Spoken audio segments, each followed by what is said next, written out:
Good morning. Hi, hello. Welcome, everybody. Thank you for making the trek in the cold. My name is Em, and I'm one half of the care coordination team for the Vermont Truth and Reconciliation Commission. My colleague LaShanya is here as well. And I'm going to open us up. If you've been with us before, you know the drill. I'm going to open us up in a grounding, get us all settled in as we begin this truth-telling process and witnessing process. The Vermont Truth and Reconciliation Commission, you'll hear more about the mandate and the mission of that from the commissioners here in a second, but they have a strong commitment to honoring and witnessing these stories with grace, humility, and empathy. And so as the witnesses participating in this process, I'm also going to ask that we all commit to those three tenets as well. So I'm just going to do a round robin in the room and ask each individual to say, I commit or I'm committed to those three things. So I'll start here with you. Yeah, great. Grace, humility, and empathy. Commit, great. Go to. Commit? Great. Wonderful. Thank you all. Thank you. And we've committed many times up here on the stage. And so to settle us in a little bit further, I'm going to ask if it feels comfortable to you or available to cast your eyes down or maybe close them if that feels good. And what I'm going to do is I'm going to start with a hum. And I invite all of you to join me in with the hum as well, and we'll hum together. And the purpose of this is to sort of bring us all together. It is a vagal toning exercise as well, so it helps with the vagus nerve and gets us all settled in. So I'm going to hum. You can join in, and we'll just let it be for a little bit all together. So.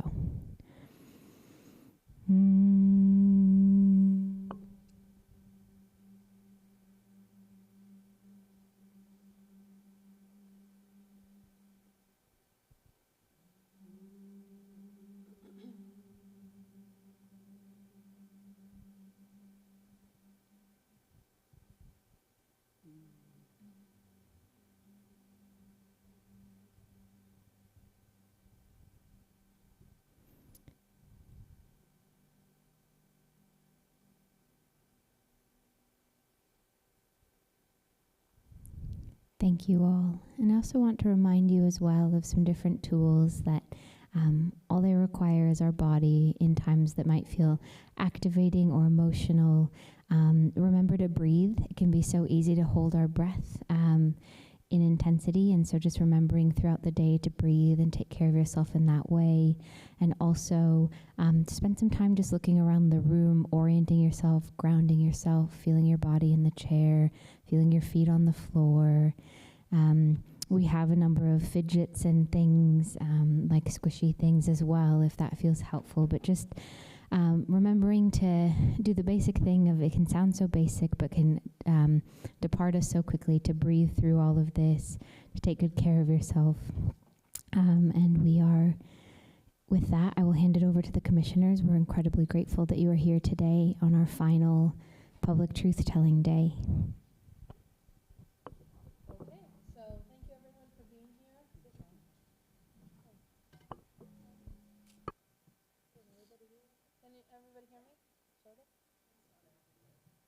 What? Oh, there we go. Okay. So I'm just going to do a land acknowledgement, but I was driving here and it was so beautiful, right? This is like the most beautiful country. And so I was just taking in all of the beauty of what it was. And then I thought about how the land here just sort of envelops you, right? And I couldn't help but wonder what Mother Earth would say, right? The perpetual witness of this place and of its people. And I want you all to think about what she might say of us and the history of this place, the peopling of this place, the beautiful, the heartbreaking, and all the stories in between.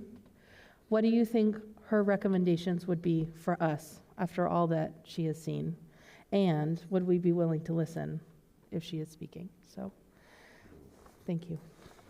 Thank you.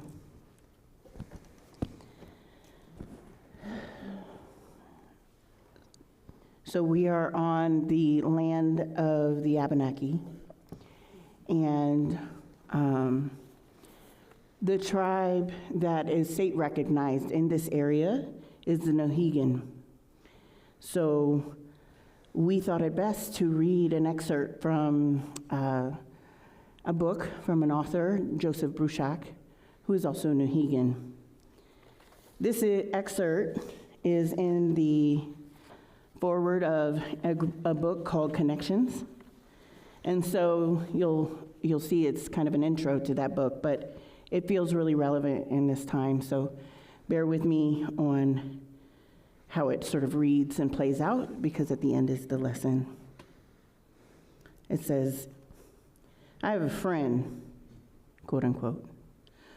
Those are the words that take on different meaning in American Indian culture. In the old Indian sense of the word friend, Nidoba, or my friend, as we say in Abenaki, implies a deep and sacred relationship of trusting, sharing, and mutual support. A friend is a person you tell your true name. Lance Henson, a Cheyenne writer whose poems are deeply loved in Europe and in the United States, is a friend of mine like that. Although there are times when Lance is, quite frankly, a pain in the ass, I'm pretty sure there have been times, like when I'm being the anti-cigarette squad, he's found me just as tiresome. But if I had to go into battle, I'd want a friend like Lance by my side. I hope he feels the same. I mentioned Lance to begin with because there's a story I'd like to read right at the start of this book. A story that has Lance and me in it, but a story that is meant for you. It was a hot Oklahoma day, and we were in Lance's Jeep Renegade on our way to do a writing workshop for Indian inmates at McAllister Prison. Seemingly out of nowhere, though I thought there had to be a contest for it, Lance turned to me and asked, Joe, are you carrying any guilt about anything? I thought about it for a minute, maybe longer. Silence is a pretty good thing to seek help from when you get asked a tough question like that. Finally, I had my answer. No, I said, I'm not. Lance smiled at that. Brother, that's good, he said. One of my elders asked me once, what should you do with a cup of water that is not good to drink? He held his hand out as if he were holding that cup and then tipped it over, pouring it out. That's the Cheyenne way. Don't keep carrying something that is of no use to anyone. And what does that have to do with the pages that follow? Simply this, that an awful lot of Americans feel guilty about what their ancestors did to American Indians. That guilt either makes them feel sad or it makes them feel angry and ready to deny it. It makes them turn away from the truth because they find it too painful or they don't want to accept it. Guilt works that way. It clouds your vision with sorrow or twists, your thoughts with defensive anger. Yes, tough things have happened to American Indian people. Yes, maybe some of your ancestors had something to do with that. But like the Cheyenne teaching tells us, there comes a time to get rid of which you cannot help us or refill our cups with life. Listen, be concerned. Take some positive action on your own to make things better, even if it involves only being more mindful of what you do and say, more respectful of other beings, but don't feel guilty. If anything you read in the following pages makes you feel guilty, then we both have failed, writer and reader alike. Pour out your cup. Hold it out empty. Fill it with stories.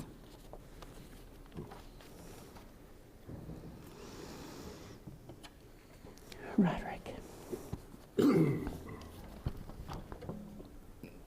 Good morning, everyone. My name is Roderick Owens. I'm the event facilitator, and I'd like to share with you our working pledge. As we explore complex and challenging topics such as race, disability, oppression, and discrimination, we collectively pledge to approach these discussions with a commitment to extend grace, humility, and empathy with each other. We recognize we're all both on an individual and collective journey to dismantle oppression and discrimination from our culture and systems.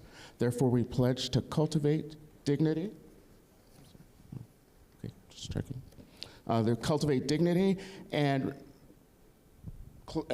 respect, even in moments of disagreement and discomfort. We expect and accept non-closure, and with that, we engage in courageous conversations with curiosity and an open mind. We dedicate ourselves to refrain from judgment, embrace active listening, and use I statements to foster open communication.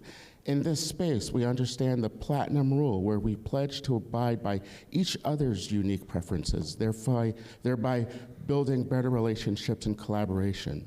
We come into this with good intentions, but also recognize that we do not intend to do harm. There is an impact. We commit to prioritizing Act 128 communities and acknowledge that there is no such thing as a single issue struggle. Our lives are interconnected. We vow to treat each other, our stories, our dreams, and struggles with sacred care. We honor vulnerability. We embrace the spirit of co-creation. We affirm that we are the active agents of change, and we are committed to doing the work to create understanding amongst and with each other. The journey to collective liberation is filled with discomfort and painful truths, but the final destination is community, where everyone can thrive together.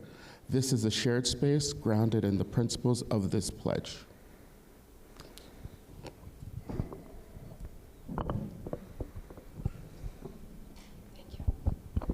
Thank you, Roderick. Good morning, everyone present today in person and also remote live streaming. Thank you for being here. My name is Faith Akubian. I use she, her, they, their pronouns, and I am the Executive Director of the Truth and Reconciliation Commission. I want to first I have some thank yous and some accessibility mentionings that I will offer this morning. But first I want to thank St. Johnsbury Elementary School for their hospitality hosting us today.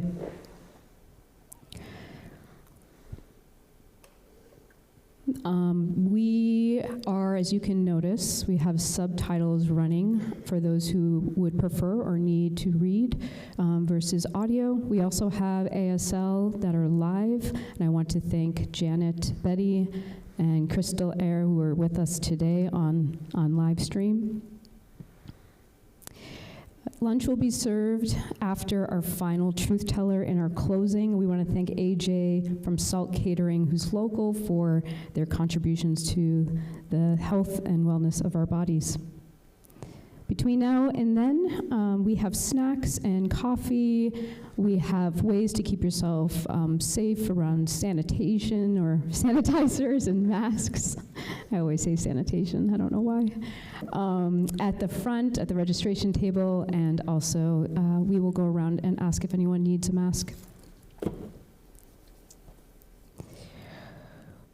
We also have fidget spinners and stress balls. That is all located at the registration table. And next to the registration table, you'll find an art table. And although we don't have our artist in residence, Aurora Berger, with us today, we still have the art table ready for you to make zines, and we will compile that artwork at the end of our commission and install this grand piece of work, hopefully at the State House or some other public space. We want to thank Nate and Zach and Jamie, who are here with us from Kingdom Access TV. Your support has been invaluable to this work. Thank you so much for your help yesterday and today. And Dr. Vandora Williams and Akila Dadi are here today as well, and they are working on a documentary for the commission, which is very exciting. So we thank for their support and presence today.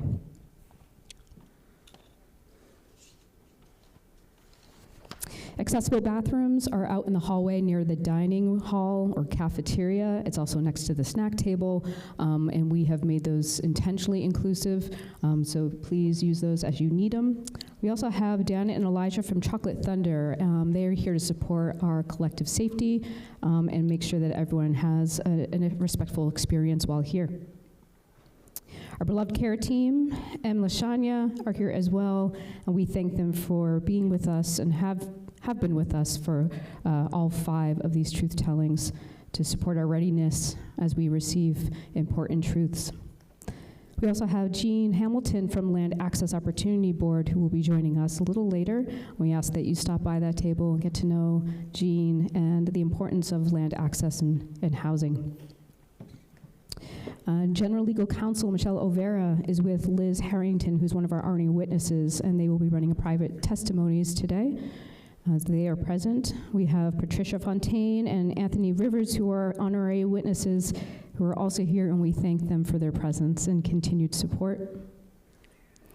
Jessica Robles is here and is taking photos for us to capture these important moments, and also will be going around and seeing if anyone needs any assistance. Likewise, we have Fran Walker here today, who is a volunteer, and we're grateful for his support. Some rituals that are important include the one that you might be seeing around the room. There are tissues placed. Actually, you can see them up here on the stage.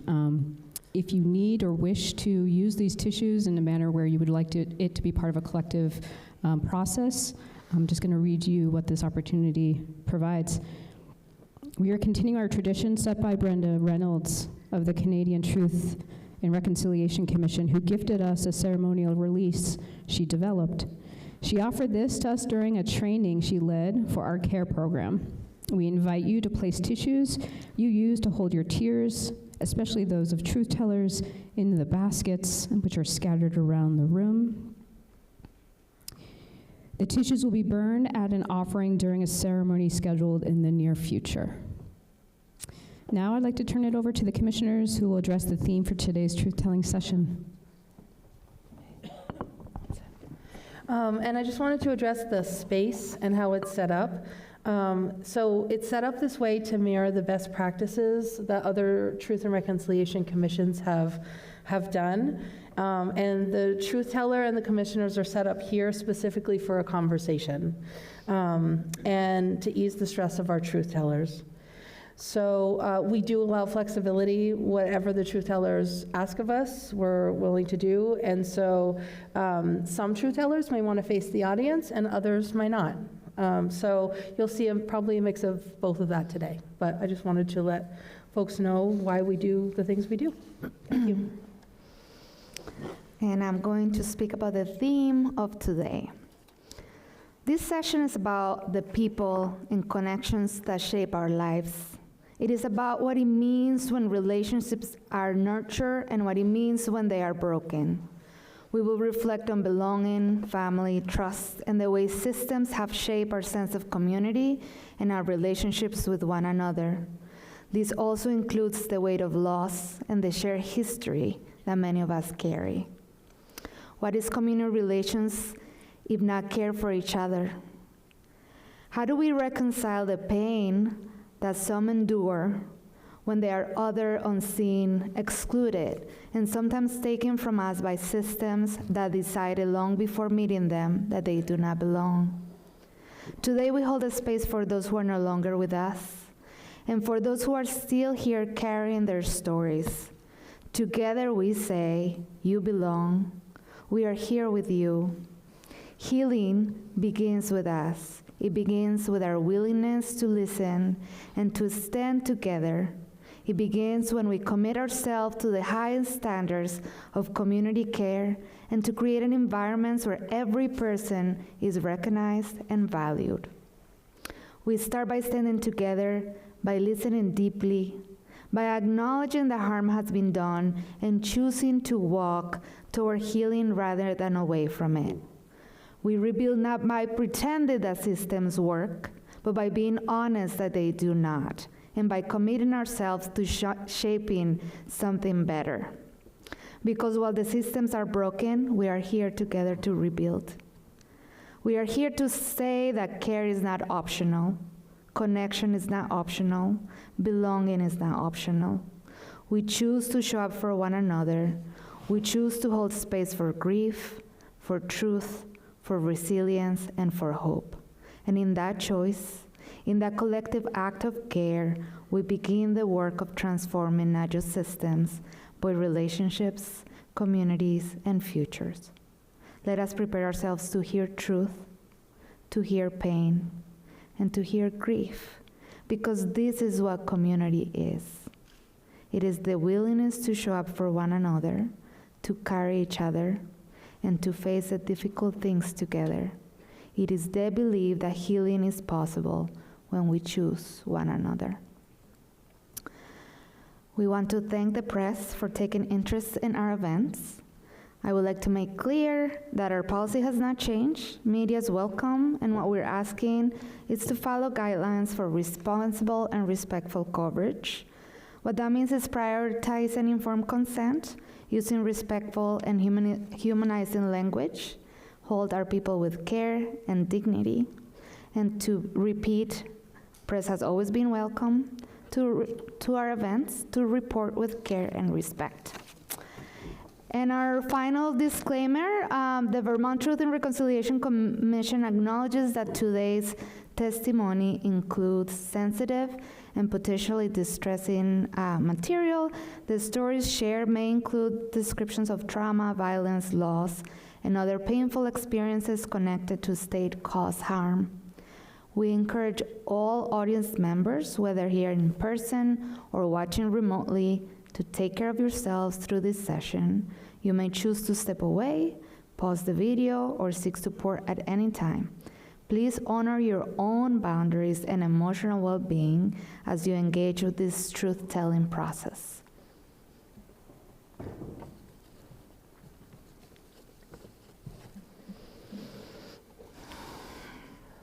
Are you ready? Okay. Good morning. Thank you to the Vermont Truth and Reconciliation. 1 second, is it on? Okay. No? Okay. Just get up really close. Okay. Good morning. Thank you to the Vermont Truth and Reconciliation Commission for asking me to be here today. My name is Judy Garvey, and I am the proud mother of 3 children and 4 grandchildren. I'm 84 years old, and I served my entire life as a nurse, and I am in deep grief. I am here to tell you today about my son, Scott Joseph Garvey, who can no longer speak or advocate for himself.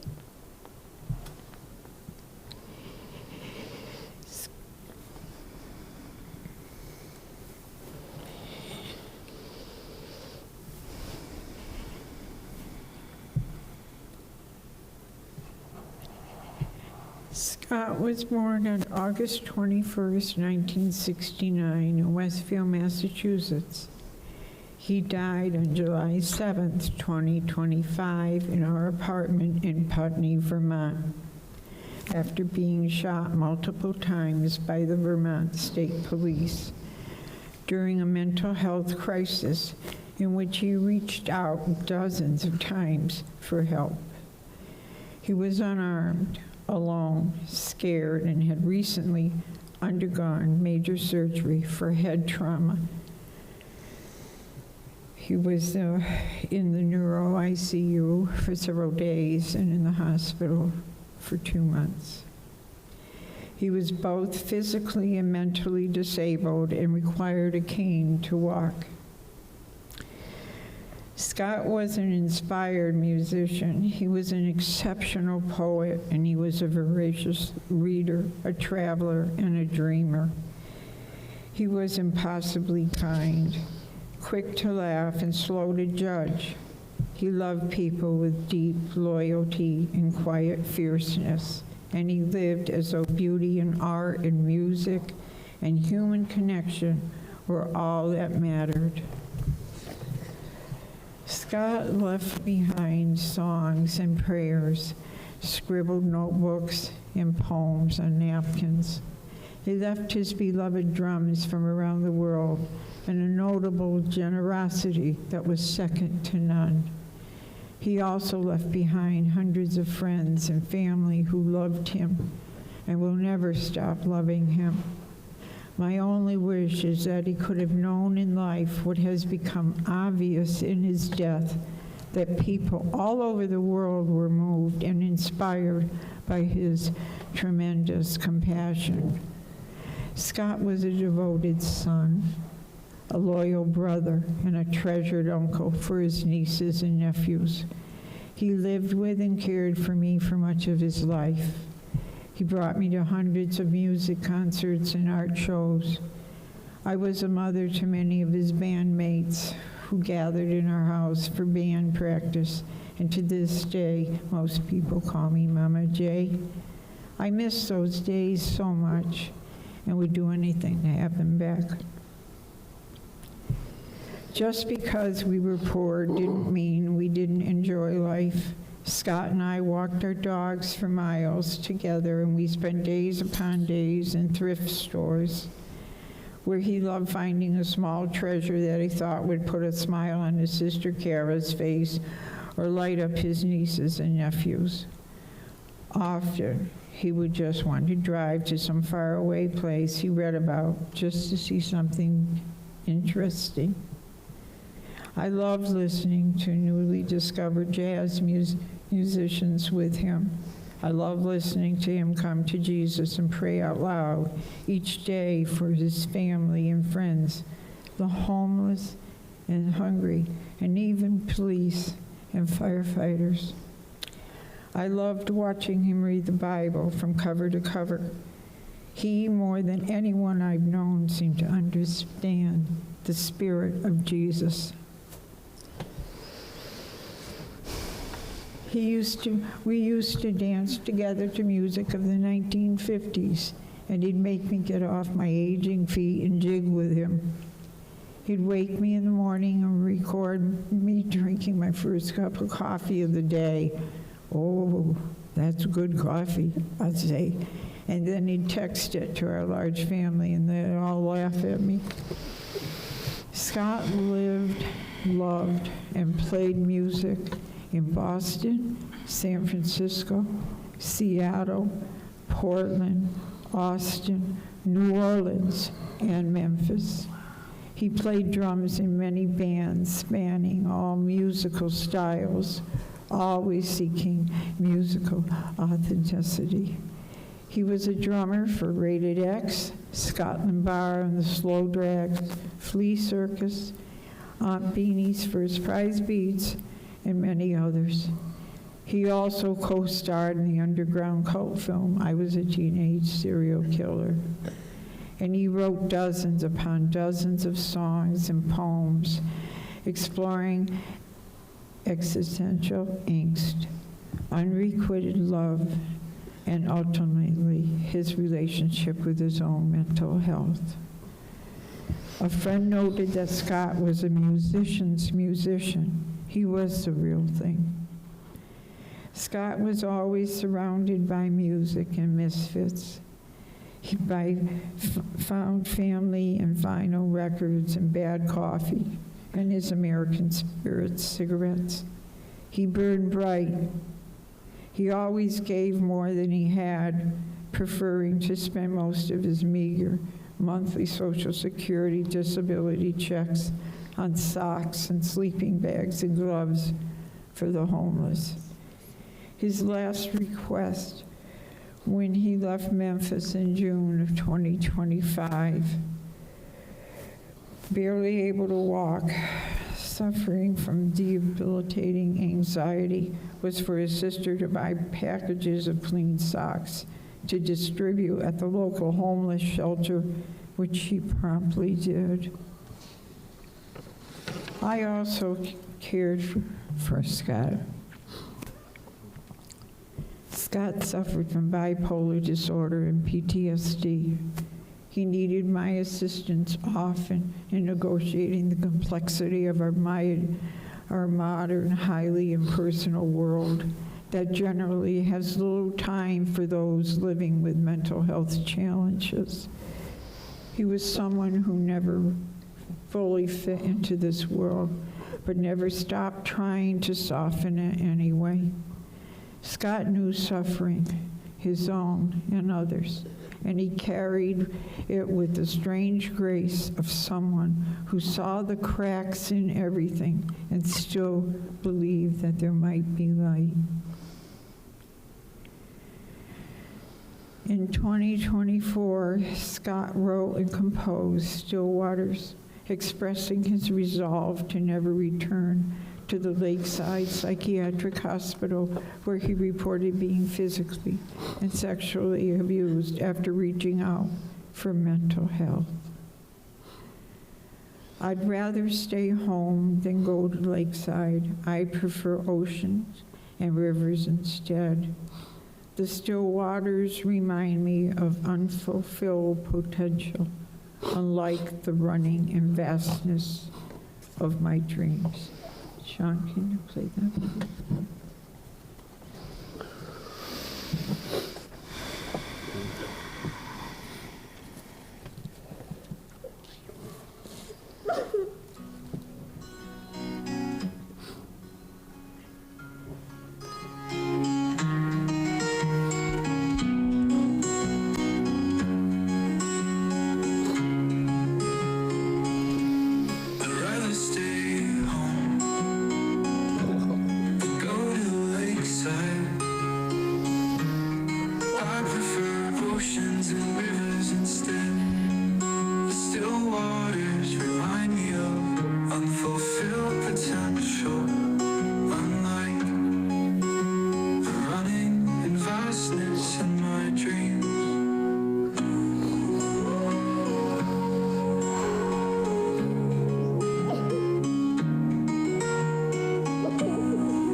I need to tell you the circumstances of Scott's death were not inevitable. They were a failure of those to whom he reached out for help to follow the policies meant to safeguard those suffering from mental health crisis. It was a failure of the Vermont State Police to follow their own directives that were developed over 10 years. It was a failure of the medical establishment to take the time to listen to patients who are suffering mental health pain. And it was a failure of our collective lack of will to protect our most vulnerable community members from neglect and outright abuse in a community of members from neglect and abuse in an absolutely and completely failed national mental health system. That day, July 7th, Scott needed a medication adjustment. Instead, he got bullets sitting in his own living room, surrounded by the police he always feared would one day kill him. We all We always thought he was paranoid, but it turns out that he was right all along.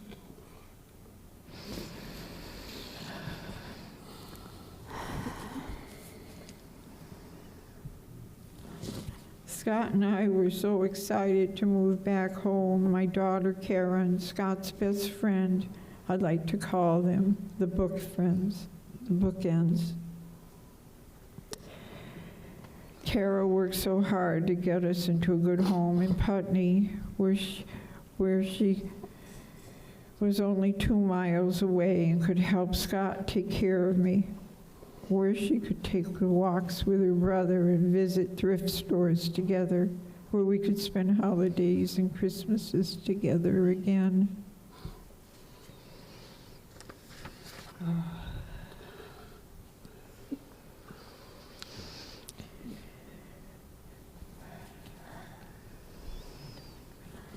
My doctors and counselors say I am in grief.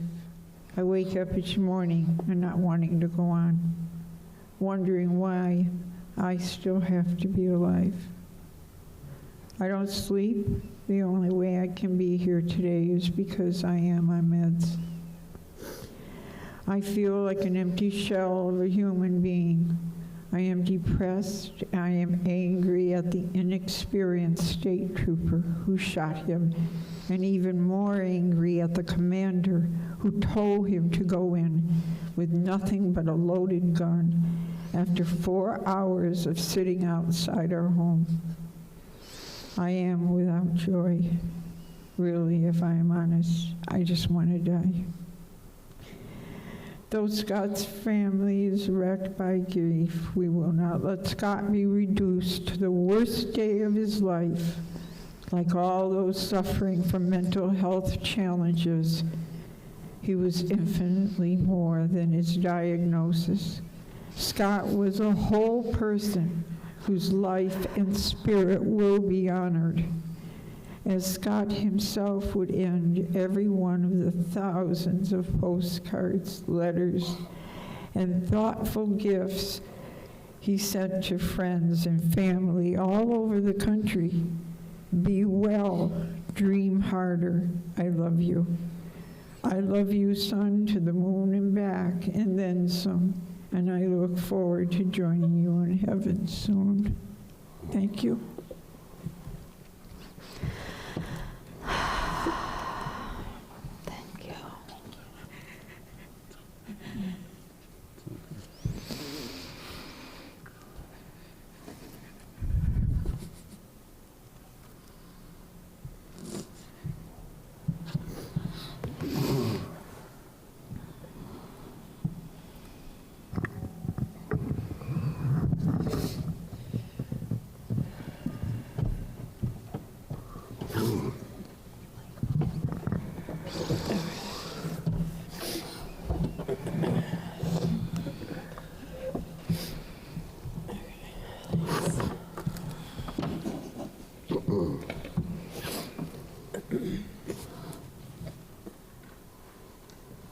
Good morning. My name is Kara Garvey, and I'm Scott Garvey's sister. I want to thank you for providing this space to share my truth about my brother and what was lost when he was taken from me at the hands of the Vermont State Police. It is my hope that this time matters and that changes will happen, that my brother mattered to others as much as he matters to his family, his friends, and his beloved dogs. Scott was my best friend. He was 2 years older than me, and as kids, he would always let me play with him and his friends. We would run around in the woods all day playing Army. We had a trove of stuffed animals that we created a whole world around, stories for each one, biographies written on index cards, specific voices for each bear or monkey, and countless hours of imagining their lives. We loved to write research reports based on topics we found in our set of encyclopedias. We presented our findings to our parents, and we felt very professional. Scott and I spent hours with our Matchbox cars, our adventure people, and our Atari video games. As teenagers, Scott was busy with his friends and his band. He was an incredibly talented drummer. His adventures began with moving to Boston. Throughout the years, he traveled widely, living in very cool places: San Francisco, Los Angeles, Oregon, Austin, New Orleans. I was living at home and spinning my wheels. Scott came back to visit, and listening to his adventures lit a fire under me. He introduced me to more good literature. One of his favorite books was Man's Search for Meaning. Good movies: A River Runs Through It, Shawshank Redemption, Cinema Paradiso. And good music: Too Many to List, Cowboy Junkies, John Coltrane, Nico Case. Scott showed me a different way to live, one where awe and beauty and artistry and dreaming and creativity live. He taught me how to think bigger than where I was planted. And because of him, I left my hometown to see what was out in the world, and I am forever grateful. He changed the trajectory of my life. Scott and I would call each other every day. Each morning I would wake up to a text from him. Sometimes he didn't feel well and needed strength, and some days I did. Scott wrote me letters and postcards, always encouraging me and praying for my son Zebediah, my husband Brian, and me. He would sign off with a picture of him and his dogs and his drum set. Be well, dream harder, love more. Scott was taken from me. His disability criminalized. There is the discrimination, criminalizing mental health. He didn't need to die. It was unnecessary. Days after July 7th, when Scott was killed, a statement addressing his murder was released by Wilda White, one of the founding directors of Mad Freedom Advocates of Vermont. Titled, "Scott Garvey Did Not Need to Die," she shared the following: "We are outraged that this preventable death occurred despite the presence of a mental health professional on the scene, despite years of statewide policy development, and despite a widely publicized prior tragedy, the 2016 killing of Phil Grennan, in circumstances that bear a chilling resemblance to this case. In the wake of Mr. Grennan's death, the Vermont Mental Health Crisis Response Commission released an urgent set of recommendations aimed at preventing any future fatal encounters between law enforcement officers and individuals in emotional distress. The state also adopted a comprehensive statewide use of force policy that includes specific guidelines for interacting with persons experiencing a mental health crisis. Taken together, the Commission's report and the policy set out the following directives. Avoid forced entry unless there is an imminent threat to others. Let me repeat. Avoid forced entry unless there is an imminent threat to others. Again, avoid forced entry unless there is an imminent threat to others. Nothing had changed in the 5.5 hours they were there to have caused them to dress in tactical gear and forcefully enter my brother's home. Number 2, use time, space, and containment to avoid confrontation. Number 3, allow embedded mental health professionals to lead crisis responses. 4, engage natural supports or known contacts to de-escalate the situation. When I asked a police officer if I could go to the door to talk with my brother, he said no. When I asked if I could meet them at the hospital, he said no. He never once looked me in the eye. Number 5, center the sanctity of life in every tactical decision. The sanctity of life. My brother was shot multiple times and did not make it. He was ultimately murdered by an untrained and overly confident police force. These directives were not followed. Instead, police chose force over time, confrontation over compassion, and escalation over care. That is not just a policy failure. It is a moral failure. It is a moral failure to meet suffering with violence. It is a moral failure to treat disability as dangerous.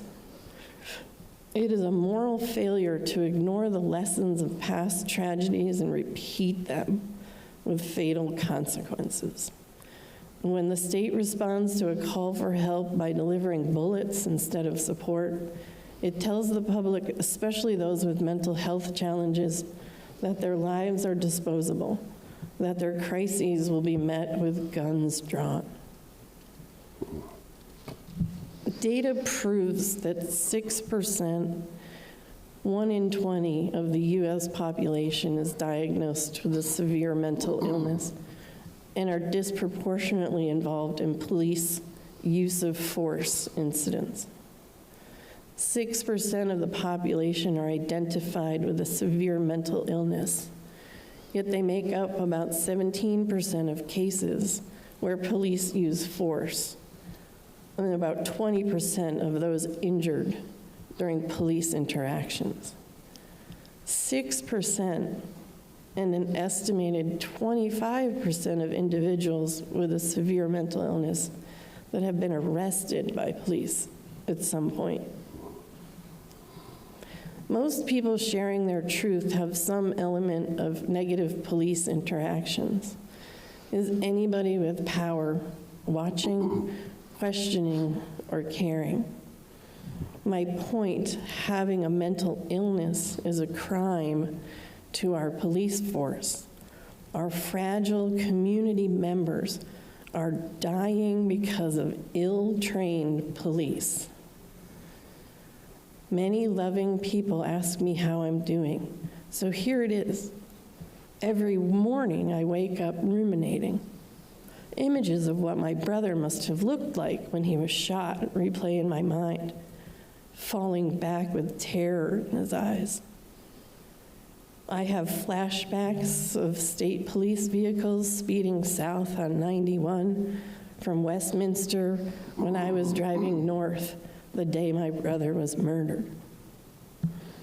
I can no longer spend time in Putney, a town next door to where I live, the distance I was so excited about when my brother moved. I can't use exit 4 north on 91 because I have to drive by my brother's driveway. If I want to go north, I have to drive south to get on exit 3 in Brattleboro to then go north. When I drive south, I have to drive by several houses owned by state police. I have to look at their police cars every day. I no longer trust the police. I canceled my alarm system because I don't want them coming to my house. I question my belief in God, which was once so strong. Scott prayed all the time. He had a book where he wrote them down.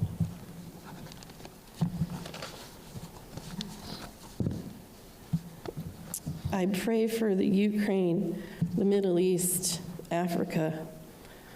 I pray for peace for firemen, for police, for judges, public defenders, EMTs, nurses, birds, insects, animals. I pray for peace with Mari, Vinny, Lulu, Rudy, his dogs. Creatures of the sea, plants, children, that they inherit a better world. Peace for the lonely and people in the hospital. I pray for peace for mentally ill, drug addicts, alcoholics, and homeless. I pray for peace for the oppressed, the LGBTQ community, and no violence against them and our teachers.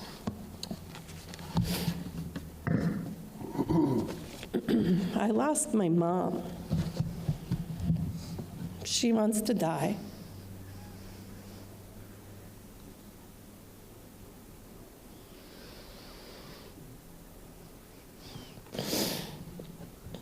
And when she does, there's one less person who knows Scott and can share stories with me. I am unable to return to work. I have been a special educator in Vermont schools since 1999. 26 years of advocating for children's rights, protecting them, including those with mental health issues.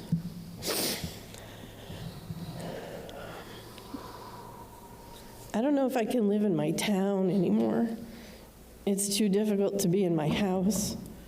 Remembering the police at my door and watching my mom run out of the house and fall to the ground with her face in the grass, screaming, "You killed my son," over and over and over again. I lost the opportunity to spend more time with my brother, the trips we planned to the beach, to music shows, to the movies. I have lost out on new conversations about life, what it all means, God, love, and hope. I will never see another text from him again, and no more phone calls, no more postcards, no more letters, no more jokes, no more laughter, no more love. My life with Scott is over. In my grief group, I wrote this poem.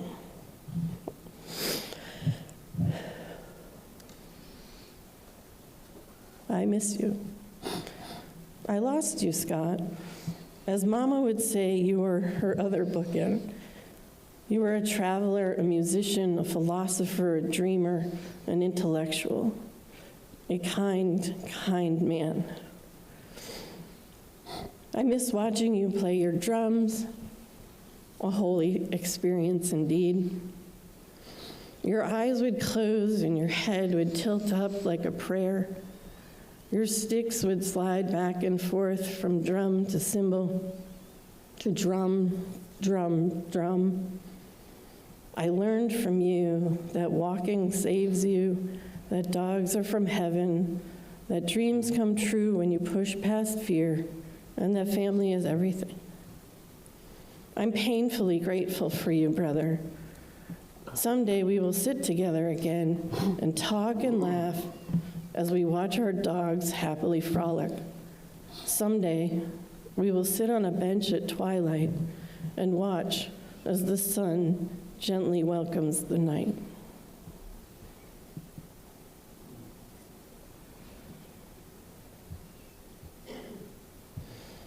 Thank you. Thank you. Thank you.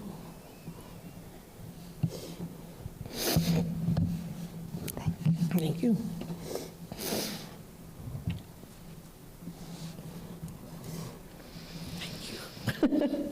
Thank you, Brian.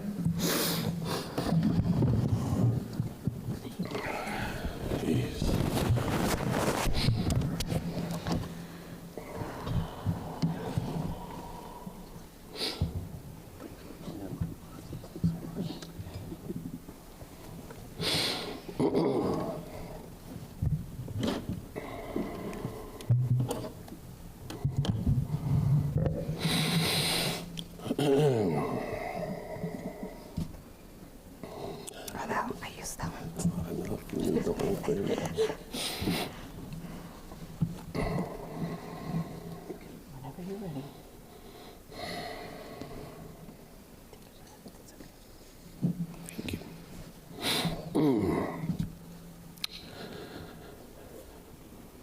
Good morning.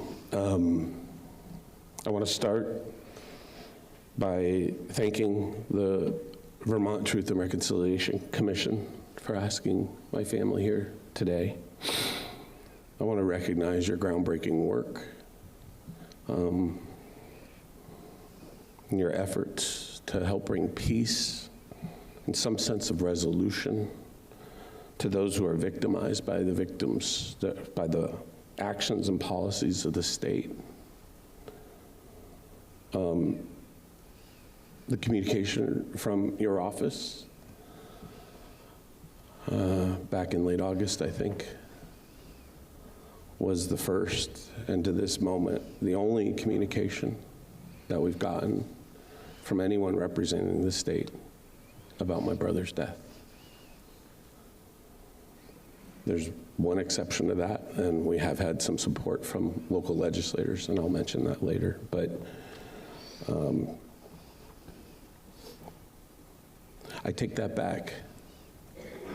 We got a death certificate in the mail.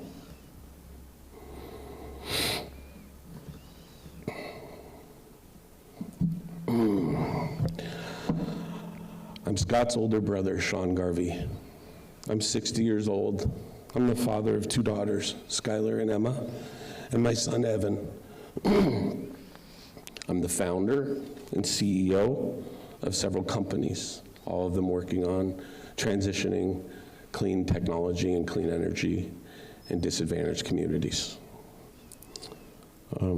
I've spent a lot of time in Vermont, and a long time ago, I was the co-founder of the Green Mountain Film Festival, now celebrating its 25th year, in Montpelier.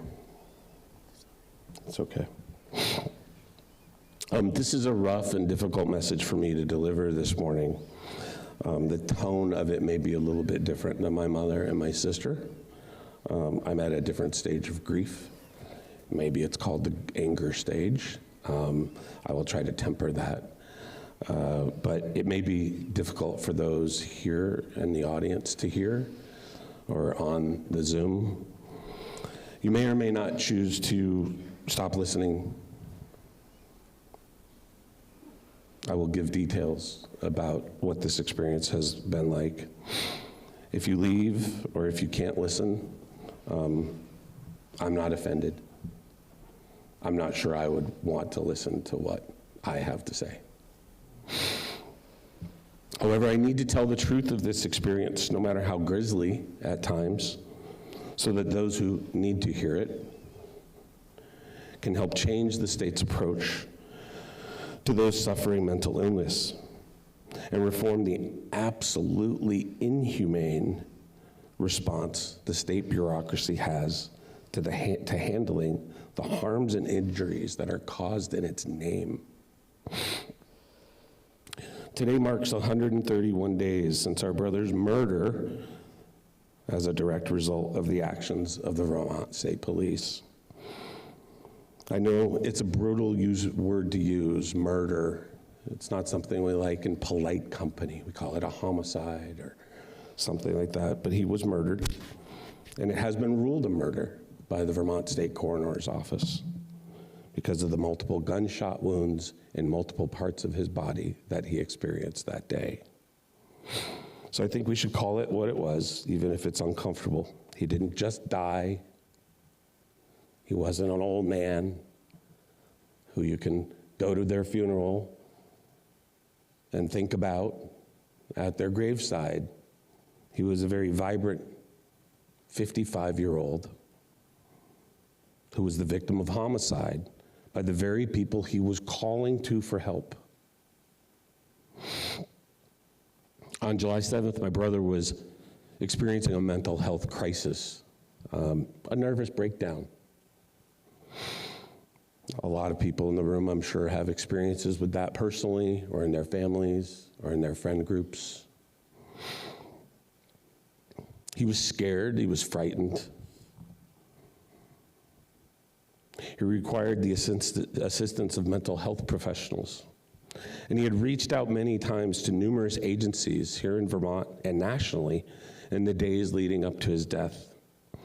He did so despite the abject fear he had of law enforcement. He had seen so many others suffering similarly with mental health who would also wind up dead because of the actions of law enforcement.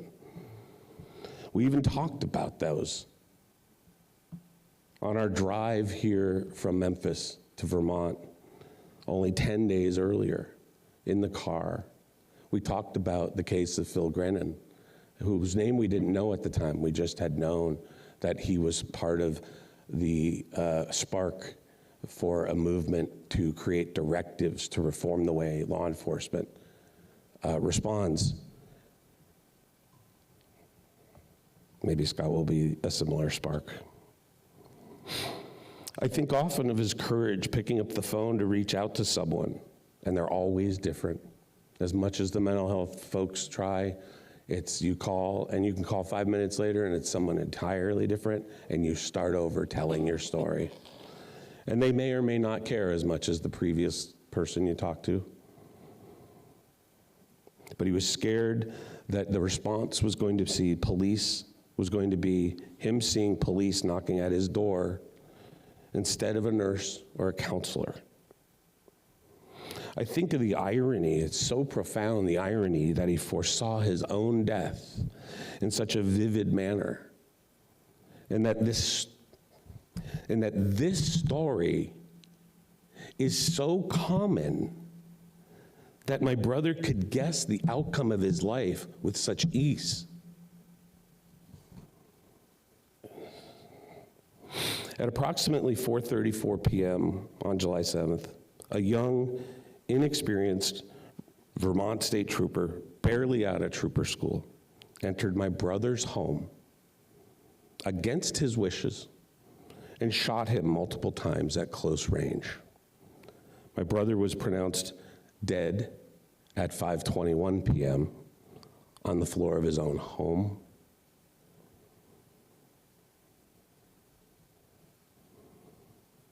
I can't get these images out of my head of my little brother who I'd played baseball with this baseball card game. We played hundreds of hours on my grandfather's floor.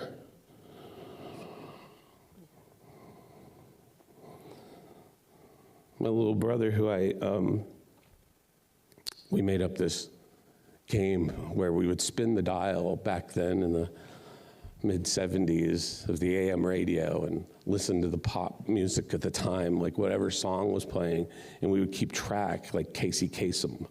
And we would keep, oh, this is the ELO song that's risen to number 3 this week. God, he loved that, and so did I. But I can't get these images out of my head of him laid out on his living room floor, the same room I had moved him into personally just 4 or 5 days earlier, bleeding out for 47 minutes.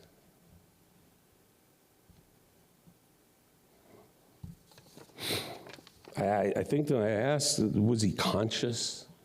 We don't know. No one will tell us a thing, anything. What was he thinking as he lay there, receiving care from the very people he feared most? Did he feel his life slipping slowly out of his body?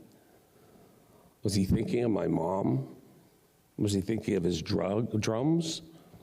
Of his dog Vinny? Of me? Was he angry with me that I had insisted he reach out for help here? Insisted. I insisted. Only to find himself dying at the hands of his supposed helpers.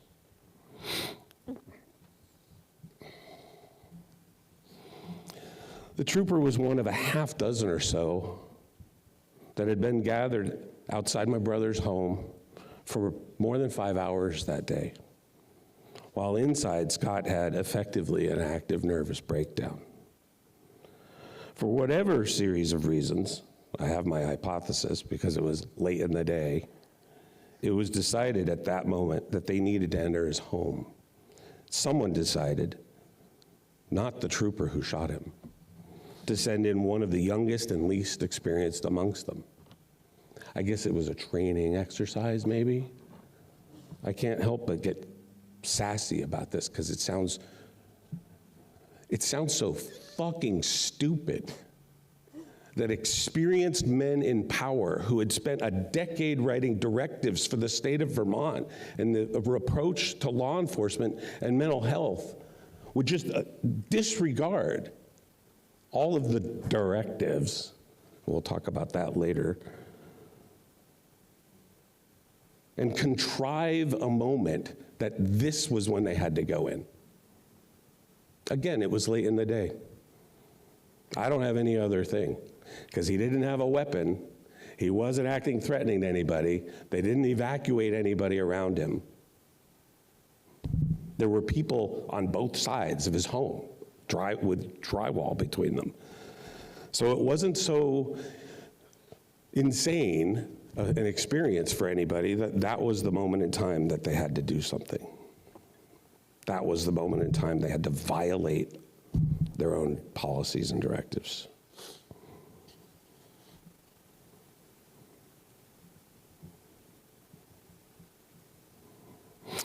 The initial investigation report shows that the trooper thought Scott had a rifle. While they scoured the apartment, there was no rifle. There's no firearm. We had told them that. They had been there in the days preceding. They knew he had no weapons. There was no firearm of any type to be found. I've got to be honest. I imagine that they were disappointed. They wanted to find a weapon so that their press release 4 days later could say there was a firearm present, and all the state of Vermont could breathe a sigh of relief and say, great, we don't have to feel responsible.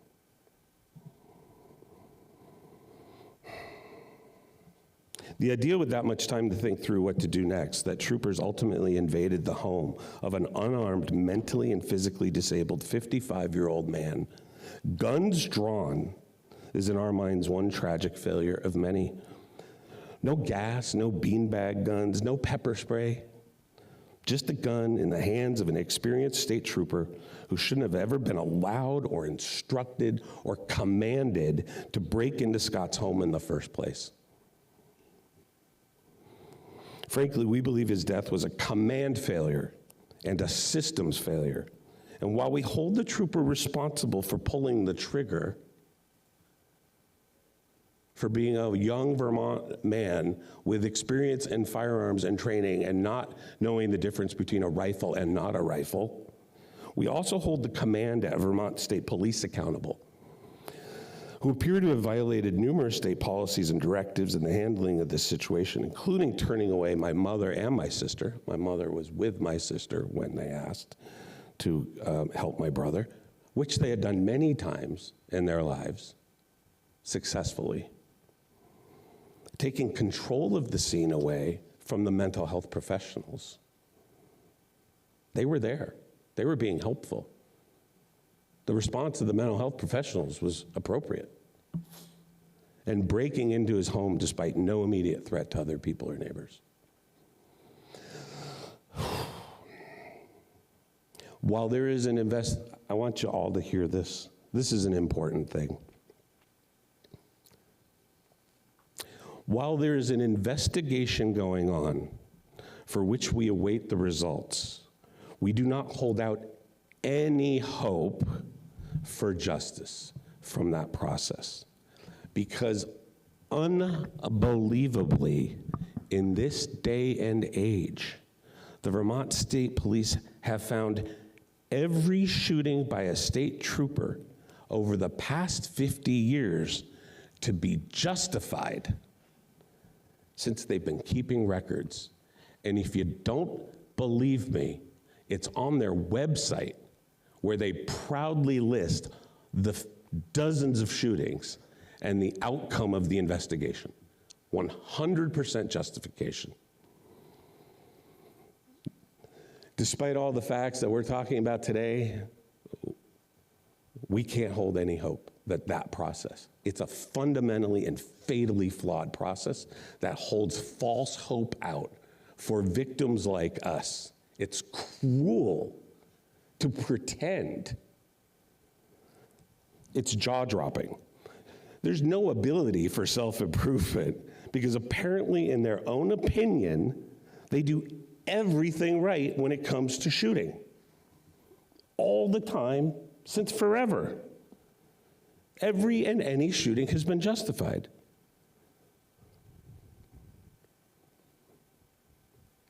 This is a truth-telling session, so I'm going to tell the truth right now.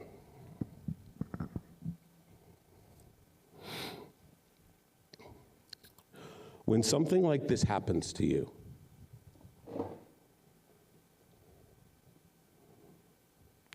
the entirety of the bureaucracy of the state goes into full-time mode to justify what they had just done. You have no friends. You have no allies. Now, over time, you find a few. But right now, there's people online right now who are going to report Monday to their Attorney General's office or the DA's office that's overseeing the investigation. And they're going to say, oh, we found a morsel. We found a morsel that we can use against them if there's a lawsuit that justifies our killing of their brother. Right now, that's a success for them. They're getting paid a lot of money, more than anybody in this room. There's lawyers. They hired paid media consultants to write the damn press releases about my brother. The state trooper was put on leave at full pay. He gets tuition reimbursement, medical leave, grief therapy, all fully paid. It'll probably be for years. His commander who sent him in,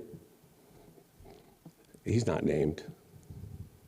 It's like that convenient thing we do when we're having a war and we try to blame a soldier for acting uncivilly instead of holding their generals and colonels responsible for the bullshit that they create.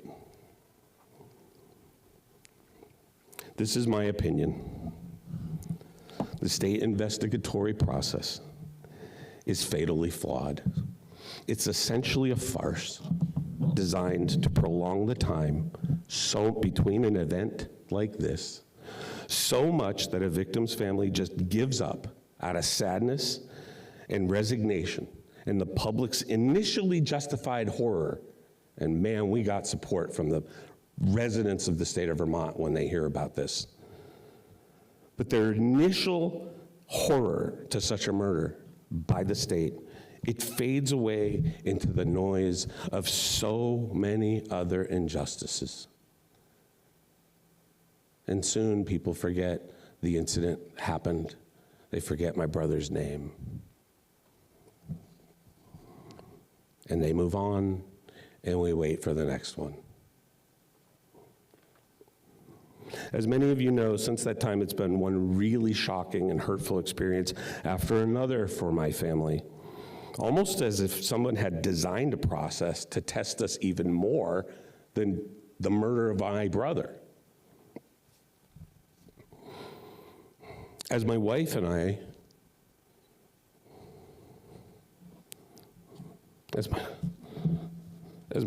raced across the country to be by my mother's side and my sister's side, we had to drive. We had a dog.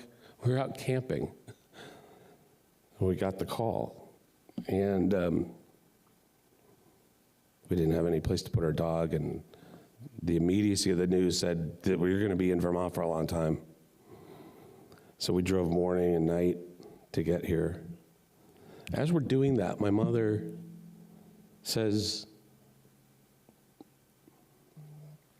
we need to get his remains for a funeral service.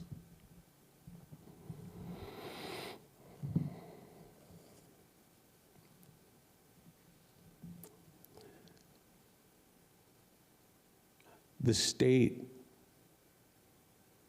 told us that they would not release my brother's remains without a $2,000 payment over the phone, conveniently, with credit cards accepted.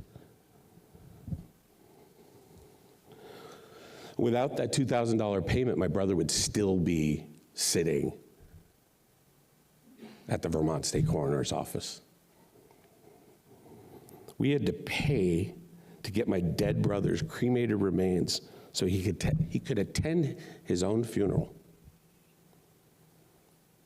I wish I could say that was all. I've got more. A week later, my mother was told she would need to pay to clean up Scott's remains from the walls and floors of their apartment. I don't know about you folks, but I was amazed that the law doesn't require cleanup of a state murder by the Vermont State Police. It's not required. It's not part of their activity. They don't have a budget for it, I guess. But it does require the professional cleanup by the victim's family.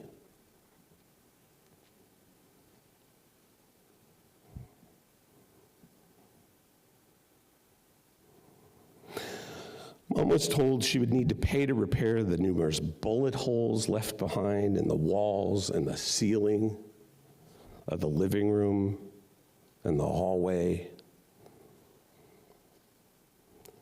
She even had to pay her own moving expenses, because she clearly would never be able to return to her home with those horrific images of her now dead son on the floor of the living room burned into her mind.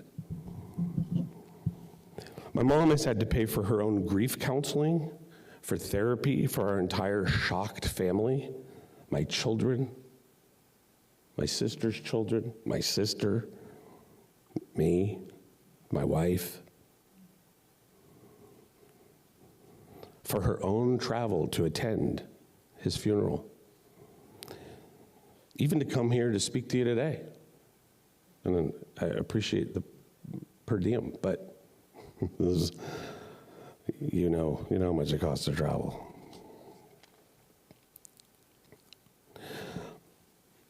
This might be the hardest one for me. Finally came the realization that the victims' services offered by the state does anything but serve victims when the perpetrator is the state itself, and they are on the payroll of the very law enforcement agency that we are victims of. This is for real. They come to your door. I'm from Victim Services, but they're agents of the state. What you tell them goes into their notebook and is provided to the investigators.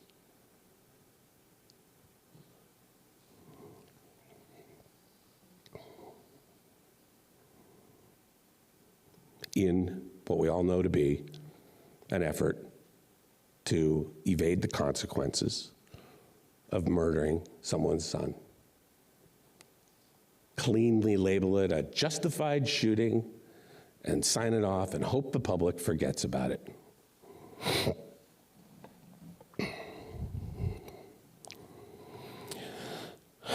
When Victim Services, for those of you who are just listening, I'm air quoting that, told Mom that her home was released for her return. They told her that her home was released for her return. They gave us no warning as to what we would find when we got there. We assumed they cleaned up after themselves. They're the Vermont State Police, for Christ's sakes. Honor, integrity, service. They don't clean up their own murder scene. We opened the broken back door. They had barged in, broken the lock, which they had left unsecured for 10 days at this point, open to the neighbors and the neighboring children. Scott's meds out on the table everywhere for 9-year-olds to come by. Worse yet, the remains of his body, his blood, bodily fluids. It looked like the Hollywood version of a cartel murder.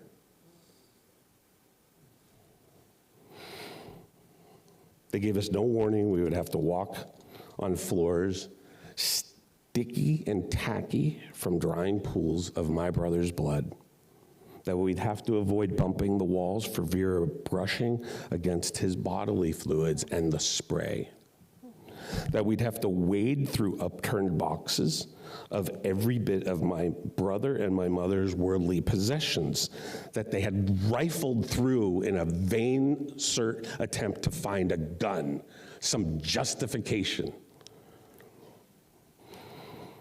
We had to dispose of garbage bags, open garbage bags of bloody medical waste, clothing, gauze, blankets that had been disposed throughout the home, the downstairs of the house, and ultimately have to find my brother's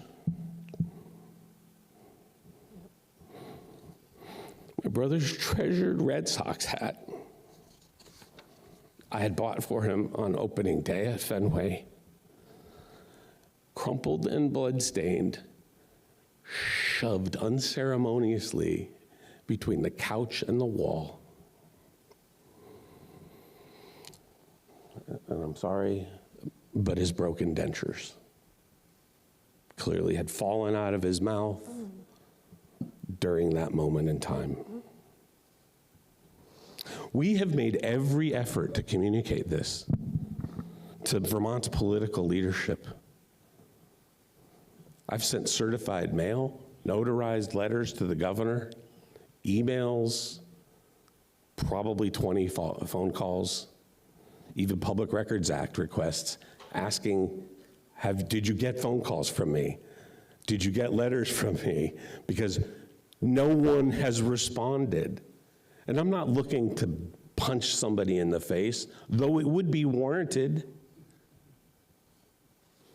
I just want to communicate what the lack of compassion, empathy, and love of any type has done to my family.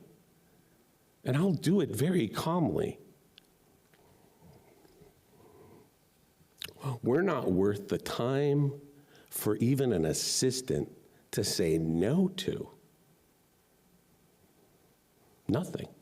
Silence.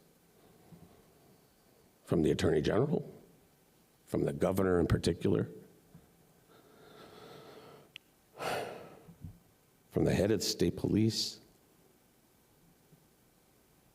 No one.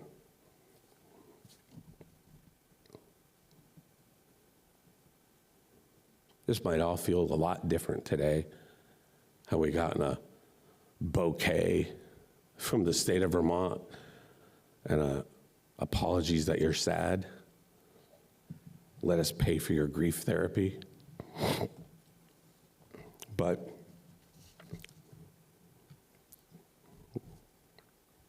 the order of the day here is not courage. There are no profiles of courage other than my brother's.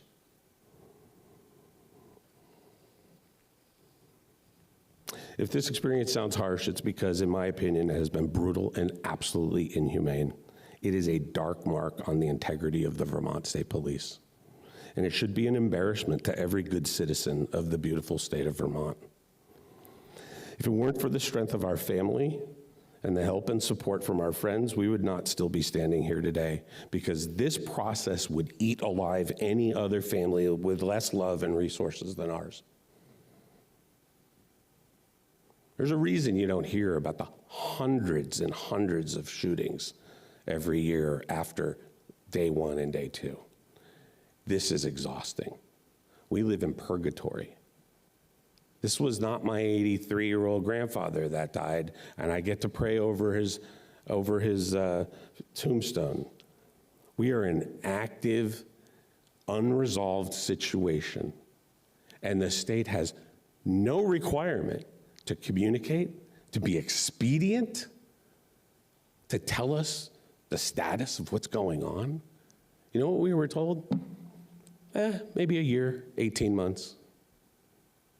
We have to keep this shit alive in order to advocate for justice for my brother. Not for a day or 3 or a week.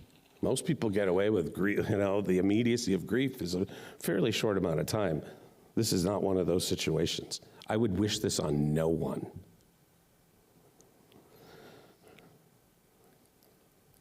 Anyways, I'm going to submit a list of policy. Clearly, we've had time to think through this.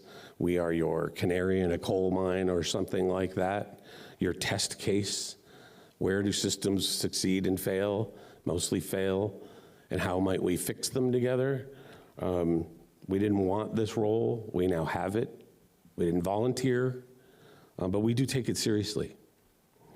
I have recommendations based on our experiences. I'm going to summarize them right now, but I'm not going to read them all because there are too many.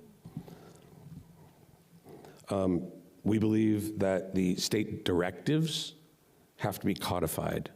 So the commission that came out of the Felgrennen process prioritized de-escalation time and care over force. What it didn't do is make them enforceable by law. They are policies without statutory weight. They can violate them and it doesn't matter. There's no formal consequence. And that's probably by design, and I'm sure the result of some negotiated process with otherwise well-meaning people who are trying to get directives developed in the first place. But the pushback from law enforcement that didn't want to be held to consequences for violating them. Second, training and certification of law enforcement needs to be dramatically expanded to prioritize de-escalation and trauma-informed care. If anybody cares to, it's online. Police officers, state troopers in their 6 months of training for this important position, valuable position, one I will find in myself a way to have respect and regard for moving forward. They're trained for 6 months. They have 8 hours of direct mental health training, even though mental health happens to be one of the most common things they respond to. They have no requirement for ongoing mental health training. They do spend a lot of time in traffic ticket administration. They do spend a lot of time in tactical weaponry, 10 times, I believe, the amount of time they spend on understanding how to respond to mental health. That's a tragedy. Establish an independent victim advocacy office. The conflict of interest when your victim advocate works for the agency, is paid for by the agency, and is an agent of the agency, I don't really have to say much more about that.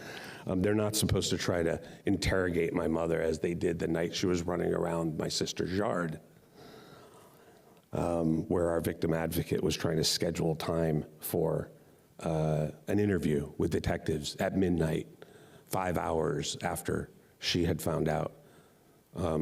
Notably, hasn't been mentioned, 2.5 hours after he had been shot. They lived 2 miles away. I believe my sisters, I won't speak for her, but I will paraphrase her, when they arrived at her house at 7 after his shooting at 434, 2 miles away, she said something to the effect of, "What have you been doing all of this time?" My mother could have spent my brother's last minutes with him. They could have held hands.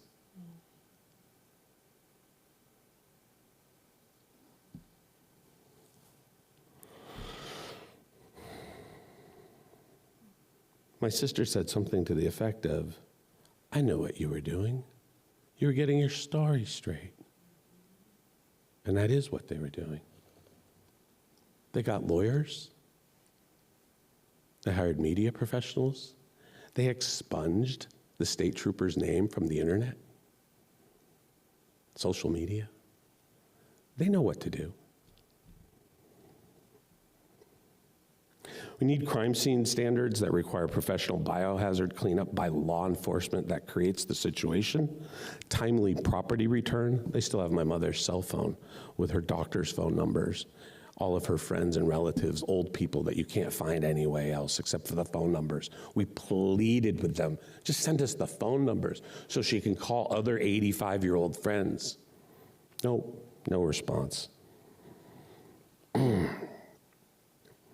Timely property return and housing support so families aren't penalized for damages caused by law enforcement. 5, timely cost-free release of a loved one's body. I can't believe I have to write this. It's just ridiculous. Along with state-funded burial or cremation services when the state is responsible for the death. Can you believe I have to write this? Am I crazy? Is this mandatory trauma-informed death notification protocols, an assignment of an independent family liaison, someone not employed by the agency that shot your loved one. Guaranteed access to grief counseling and emergency stipends from the Vermont Victim Compensations Fund, especially for next of kin, who are often responsible for navigating all of the logistics. We've been told, we submitted an application, there's $10,000 available from the Vermont Victims Compensation Fund, which I think is very generous of the state of Vermont. But if they find my brother, but if they find this shooting to be justified, we don't have access to those funds. So when we had this conversation with our victim advocate, her response was, well, we've never had an unjustified shooting, so you shouldn't count on those funds. You really should start a GoFundMe. And that was really the only direction we got from our victim advocate. Go start a GoFundMe.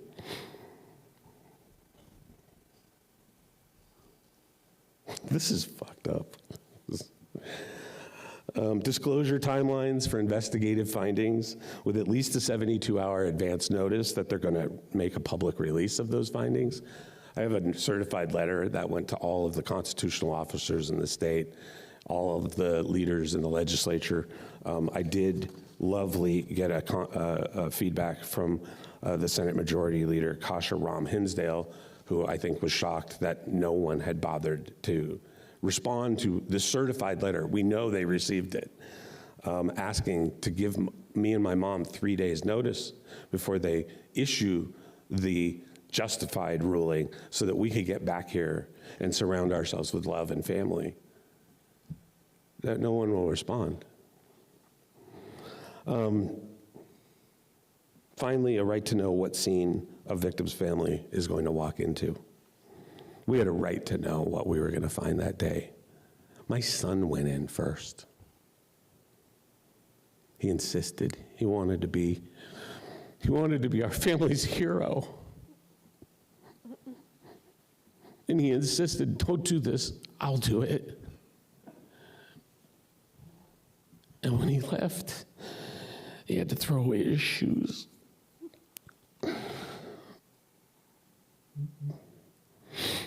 Oh, thank you. This has been kind of hardcore and mostly negative. I don't know how you make anything too positive out of this, but I do want to acknowledge, it's important to say, I want to acknowledge again your work and your efforts here, and the time that the people in the room have given us. I appreciate it. Thank you all. It's really meaningful. I'm surprised that there's so many people way the hell out here that came on a cold winter morning. We're grateful for Wilda White and Mad Freedom Advocates. That is one organization that walks the walk and the talk and everything else. Willoughby Carlo, the peer support specialist at Healthcare and Rehabilitative Services, who Scott developed such a loving relationship with, And had she been on the site that day, this would have happened. Elizabeth Bridgewater, the executive director of the Wyndham Windsor Housing Trust, who gave my mother and brother a beautiful home at Putney Landing, and after only a little encouragement, gave her back her security deposit and didn't deduct for the bullet holes in the walls and ceilings. Legislators Michelle Boss-Lunn, Hashim Nadir, and Leslie Goldman, who reached out almost immediately to help us and talk about ways to help Vermont change and reform, and Kasha Ram Hinsdale for taking the time. She's now communicated a number of times her interest in helping to reform. There's a person in Putney by the name of Shay Witso. Shay put together a memorial on the green in Putney in front of the Putney Diner. It was attended by 100 folks. And we all arrived, our large family, and that was the very first thing we did. And it was the start of our grieving process in earnest. And Shay's an independent advocate and activist who I hold in very high regard. I want to acknowledge my wife, Kimberly, who's been the heart and rock of our family. I want to acknowledge the strength of our children, Zeb and Skylar and Emma and Evan and Rachel and Kelly. If there's an upside, it's that we saw their strength as young people and their ability to provide solace to us and strength to us. I want to acknowledge my sister. You're my hero, and you're brilliant.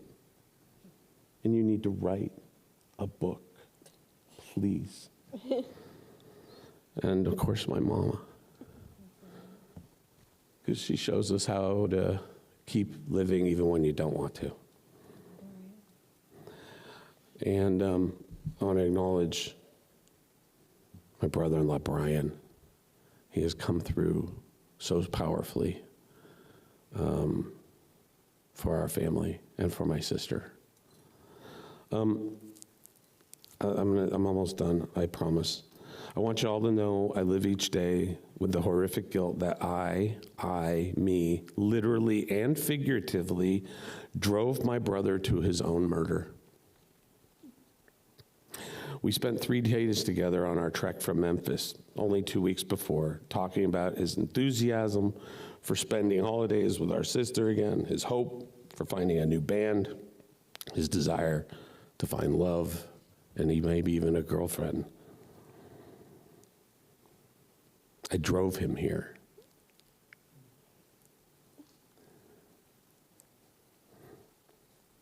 As I was leaving, after I had set up their apartment, such as it was, I wrote him a letter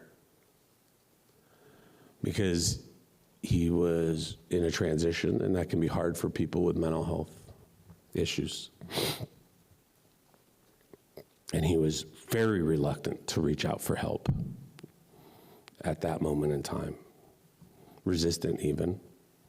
And I had that frustration of like, Jesus, I just cashed out my IRA to move you here and get help from a state that's more advanced from Memphis. And I know Vermont holds itself, doesn't understand how great it is here sometimes. I can read the messages on Facebook. Why'd you move to Vermont? It sucks here. Try going somewhere else. This is a first world state. Memphis, Tennessee was a third world state. They treat mental health similarly to the 1860s. And my brother had the injuries to show for it. In his last conversation, as a result, I pled with him, I insisted, and I wrote this down, that he reach out for help here, that we had all done all of this work to get him here. that he was no longer in Memphis, that it was safe, that there were better people here. And I said, I can't. I told him, I can't talk to you until you're involved in a recovery program of some type.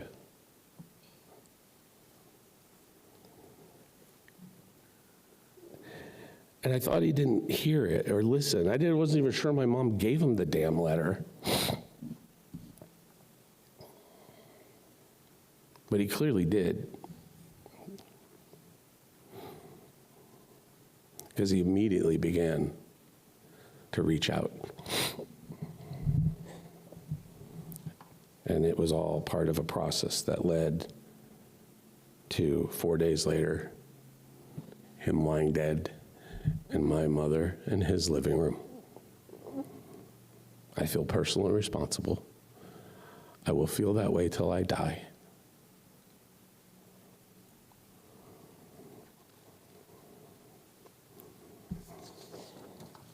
Thank you.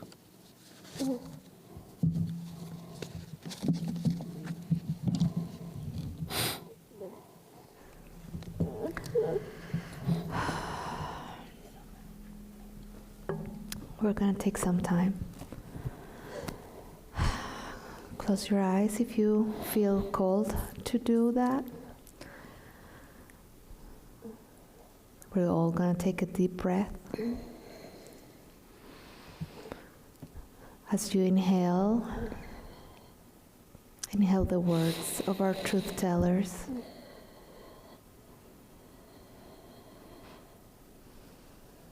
As you exhale,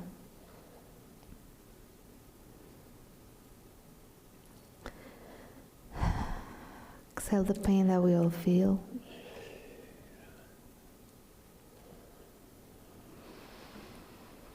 Take one more breath. Inhale.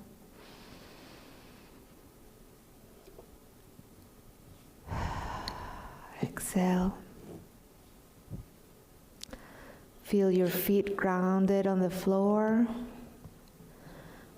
Feel your body on the seat.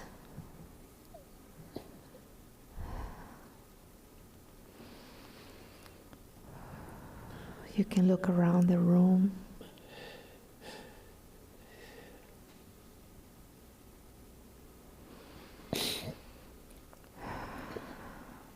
Take your time.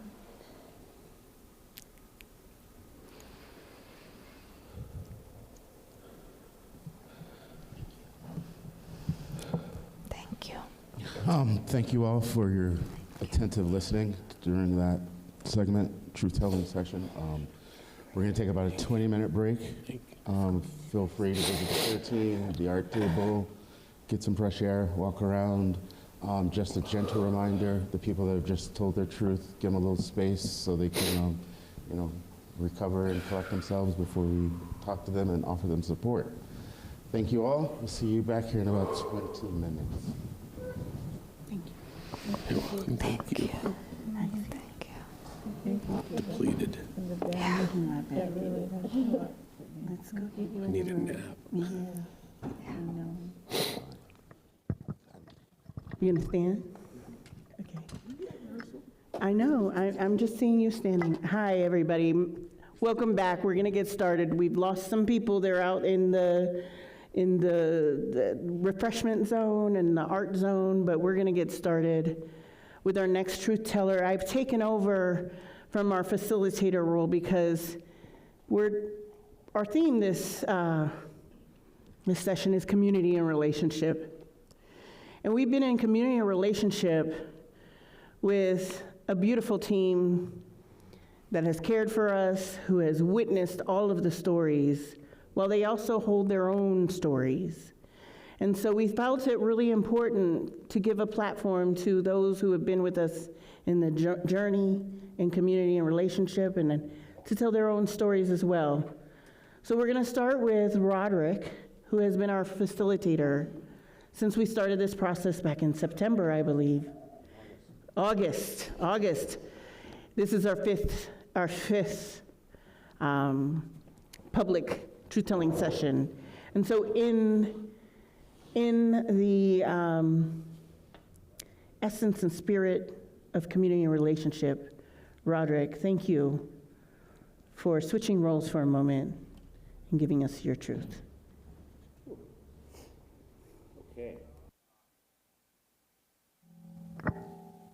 Okay, all right. So, first of all, thank you guys again for the first session. It was very insightful, and it was tough to listen to, especially for me, knowing that I was going to go next. So that kind of was like tied thing. So I'm going to take a couple seconds to reground and get into my truth telling. My stories is arranged a little bit differently today. Basically, I have been in Vermont my entire adult life. I moved to Vermont in 1992. I'm originally from Columbus. I was born in Columbus, Georgia. Graduated from Atlanta, from Wheeler High School in Marietta, Georgia. And then I decided to move to Vermont in freshman year. So this is me a couple years ago.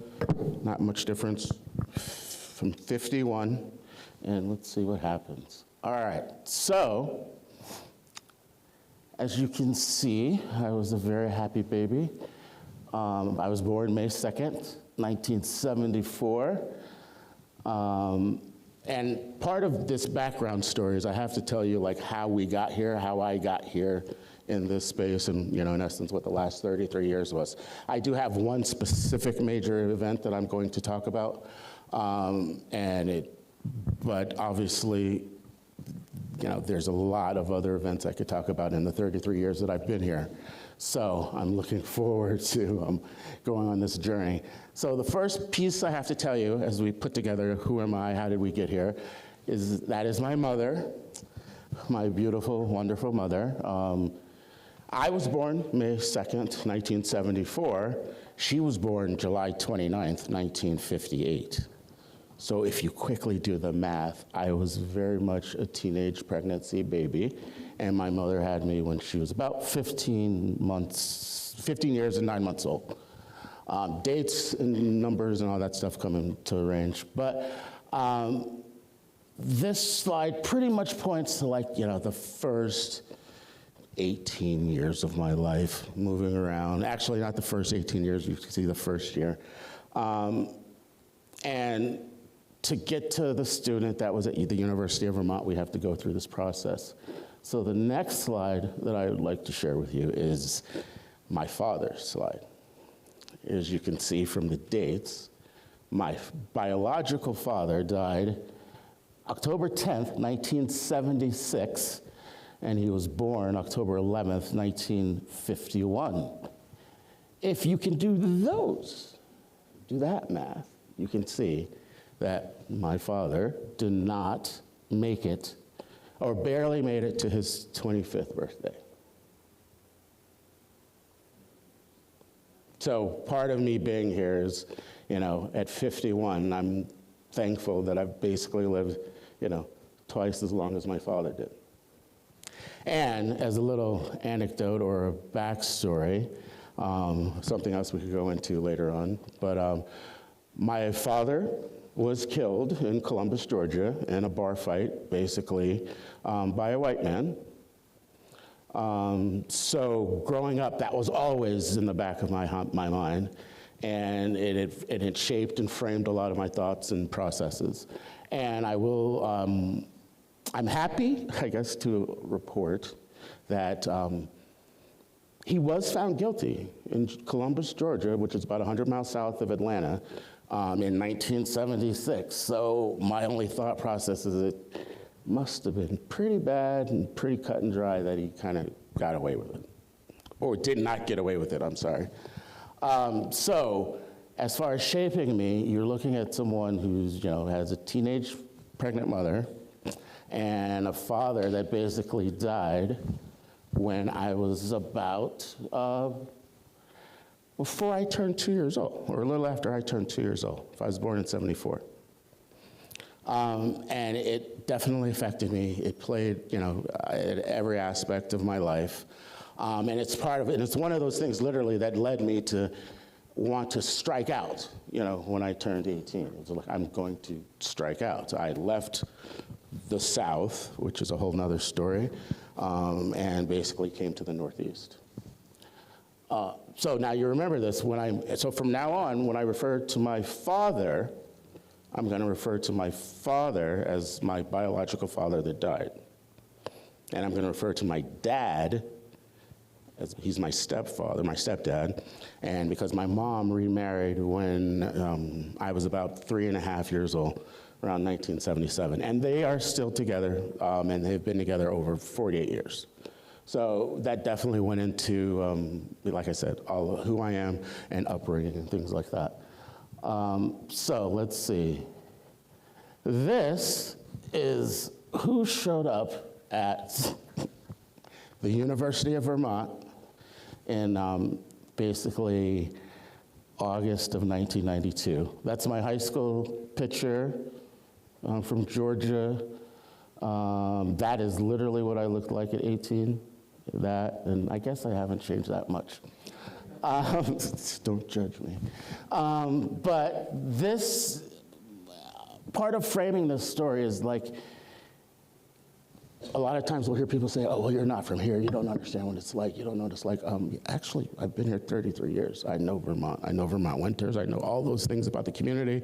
I've lived in every aspect of this state, and I've gotten to watch things. And I've experienced harm and trauma, at the hands of the state. And I deserve, and I've chosen to stay, and I deserve to stay. We all deserve to be here, right? So how did I actually get to Vermont? Ironically, I was recruited. I literally had an admissions counselor from the University of Vermont go to my high school in Georgia, and they picked out the highest and brightest kids of color, put us in a room, and said, have you heard about Vermont? We want you to go.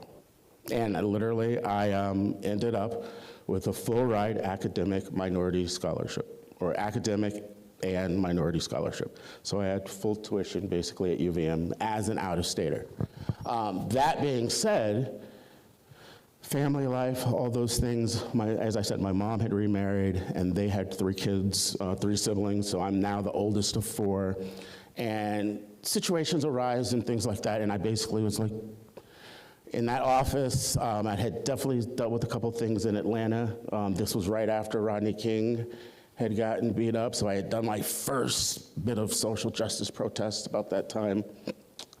And I didn't want to be in Atlanta. I didn't want to be in the city. I wanted to be out of the South. To the extent that when I showed up at UVM for my freshman orientation, I had already committed to the University of Vermont. Like, my mom and I flew up here. I was coming to the University of Vermont no matter what. There's no change in her mind. It's all good. And then it led to actually a big rift with my dad because he wanted me to go to the University of Georgia and to stay there because I was only 70 miles away, et cetera, et cetera. And I basically had there were 400 kids in my graduating class. I think 150 of them that were going to the University of Georgia. University of Georgia had like 27,000 kids at the time. It's just like high school. Nope. I do love the University of Georgia, and this is my backup school, but no, I'm University of Vermont. So this is how I, in essence, ended up here. College, blur, as it should have been, right? I was there for 5 years. I was basically an English business double major, and while I was there, I got certified to teach high school English. So I did use my 5 years wisely. It basically meant that the education I got was either business or English or education. And I ended up student teaching. I student taught for the first time in 1996 at Essex High School. That's where I did my student teaching, Essex High School. And then basically I would have been, I was offered, believe it or not, going back 33 years, I was 30 years at this point, I was offered a job at Burlington High School, and I would have been their first teacher of color. I was offered an English teaching job at Burlington High School in basically 1996, and I would have been their first teacher of color.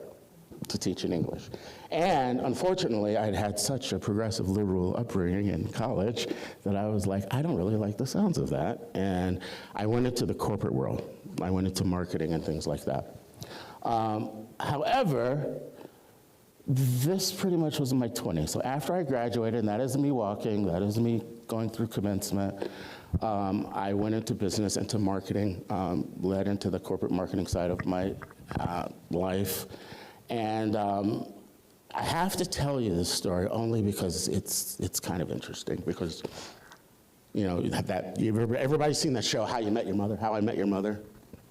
So while I was in college doing everything that I was supposed to do, you know, working 2 different jobs and my work-study job and all that stuff, and still trying to have a life, being in a fraternity, being social, all that stuff, I was working at Price Chopper in Burlington when it was still up where the Verizon Wireless is now. And I was working the cash register. I was having fun, making money in my free time. And all of a sudden, ironically, I got called over to the customer service desk. Hello, who's this? You have a phone call. Apparently, someone had been quite enamored by my cashier skills and was interested in hanging out with me. And that is literally how I met my daughter's mother. It was the kind of thing that, you know, caught me off guard. I wasn't, hello, who's this? Okay, yeah, all right. And it was what it was. It was, you know, basically summer of 1994 was when that relationship started.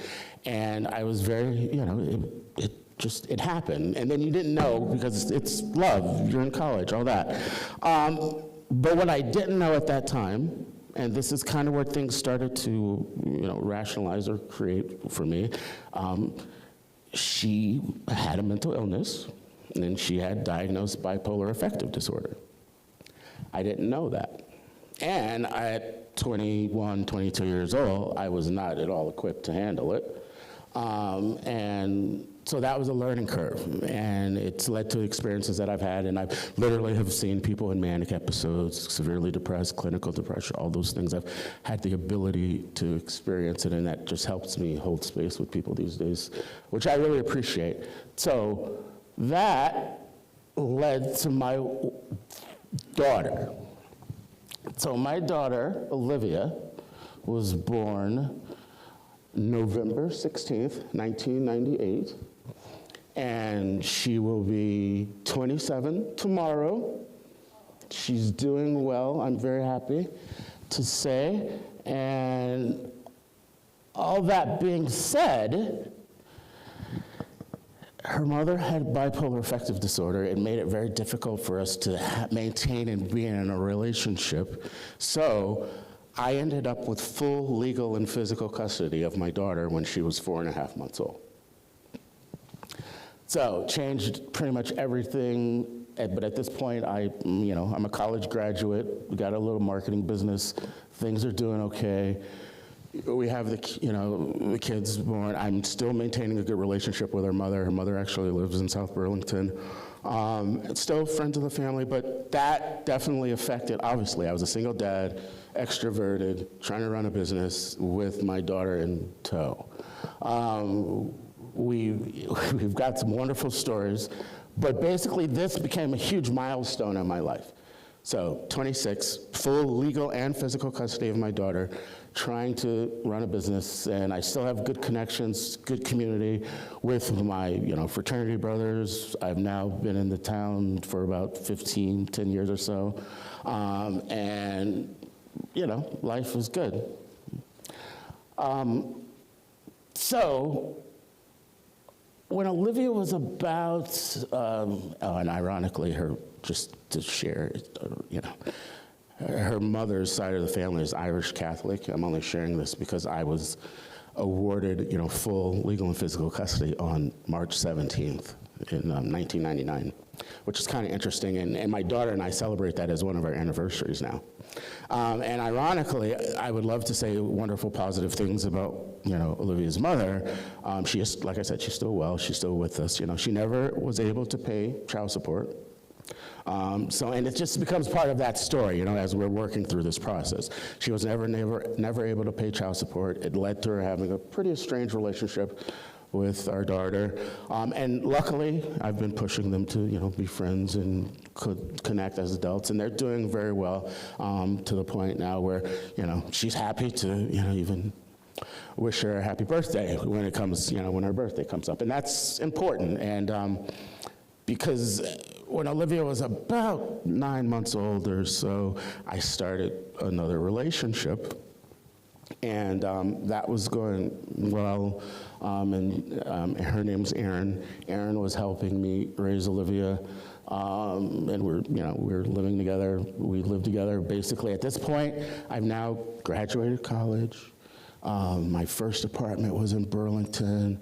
The second apartment was in North Ave, and then I had moved to South Burlington, and then somehow I figured out a way to get me and mines to Shelburne.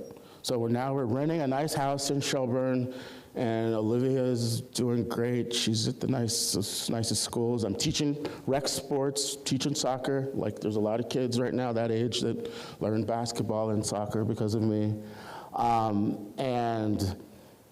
And she basically started kindergarten right in Shelburne, and it was a very nice, affluent, obviously we know Shelburne community, which is important to this next part, because Erin and I were doing well, and we had a child. And basically what brings me here today is that child died. Oh, sorry. The child died. My son, Alexander Terrell Owens, was born January 7th, 2005, and he died September 26th, 2005. Obviously, dates are very important. 8 months, 19 days, outside the SIDS window, outside of, had all of his checkups, all of his immunizations, and he died at an allegedly licensed daycare in Shelburne.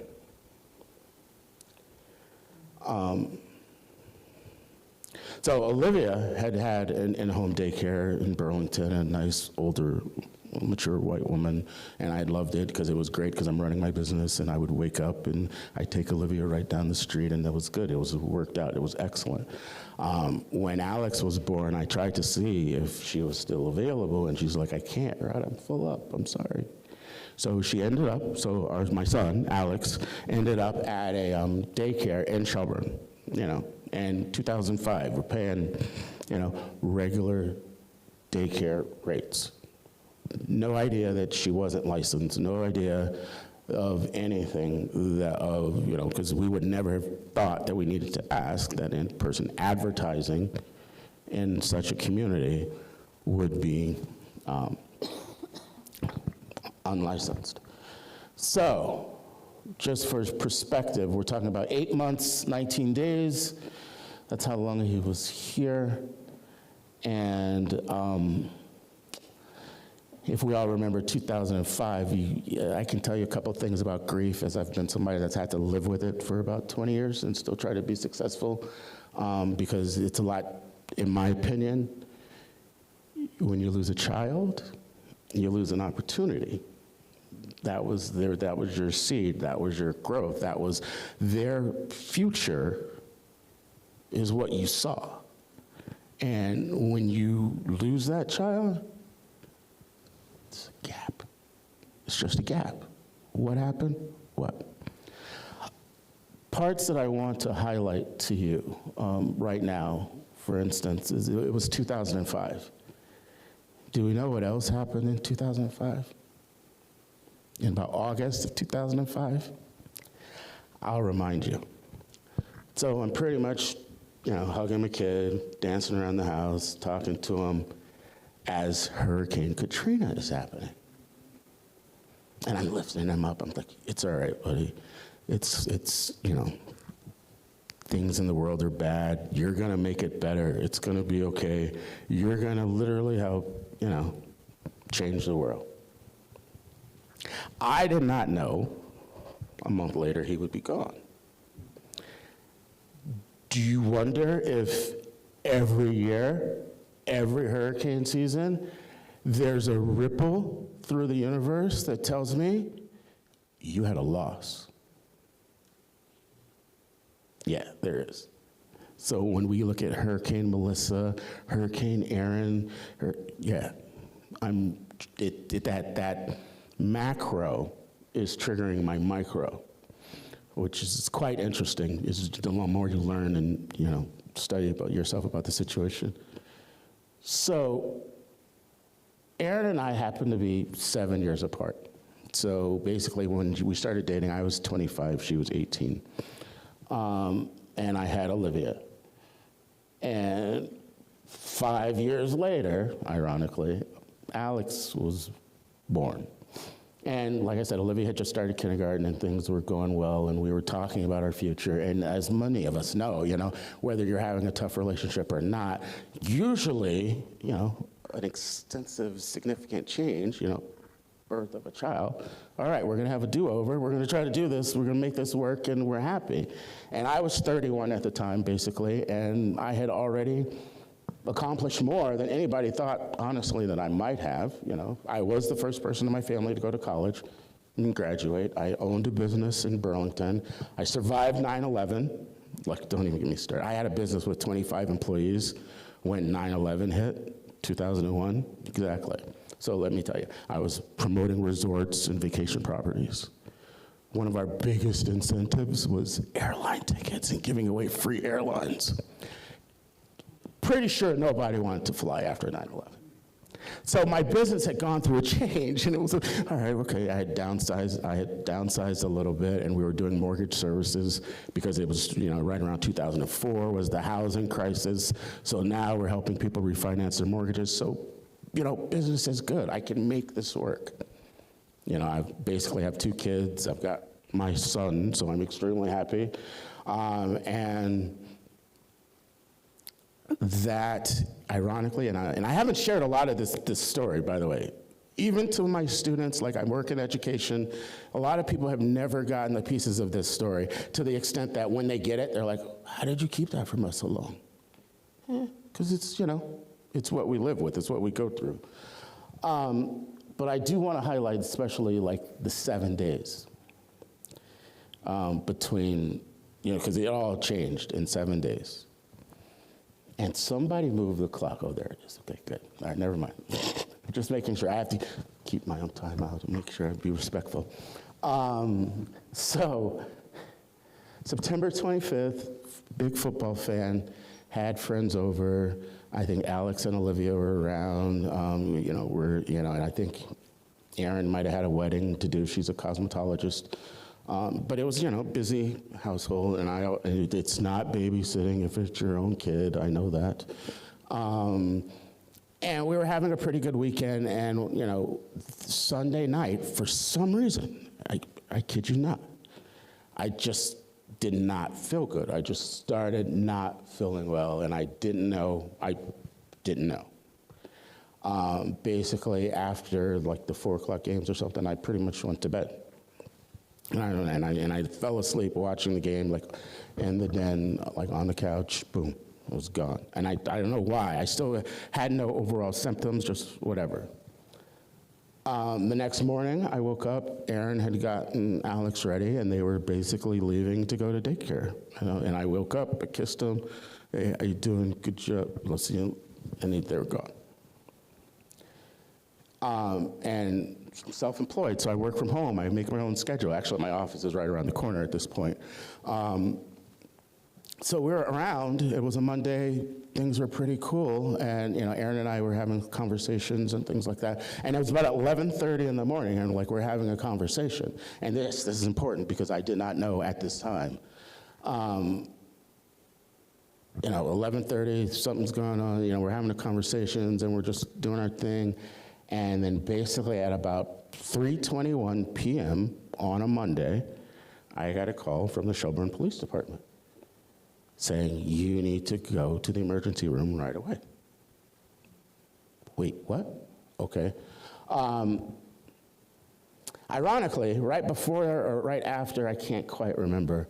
I think it might have been before, because I was like, wait, what? We got a call, and it was somebody hysterical from the daycare saying, does Alex have this or that or some kind of this? And I'm like, wait, what, huh? And then all of a sudden the call gets, no, he doesn't have anything. What are you talking about? And before we could even inspect it further, the Shelburne police were saying, go to the emergency room. And at this point, Olivia had just gotten home. She's in second grade at this point. She'd just gotten home. Aaron and I were all basically around, and I'm like, we have to go. And at this point, literally, I'm hoping, praying, I'm just going to go pick up my son and learn I have this thing that we have to work around. No. When we got there to the emergency room, he was gone. Like, already gone. And so, yes, paying attention to details, all that stuff, I kid you not, it was, literally felt my chest crumble. Like you can feel it, your chest cave in on itself. Because, and I can talk about a lot of things, but we talk about a lot of gender issues in different times in this world, but in my world, the father has one job, protect the kids. You really just protect your kids. And he was gone. And then when we talk about community and grieving and all that stuff, like I didn't know, how quick, things were going, but basically I pulled out my phone, called my best friend. He left work. He's on his way. Called my second best friend. He left work. He's on his way. Aaron's losing it. There was no words. Pretty much ended up with our own room in the hospital. Her mom and dad are now living in Florida. My parents are living in Georgia. We have relatives and friends, and they pretty much, they just start pouring in. We got there about 3:45 on Monday, and we didn't leave until about 10:30 Monday night.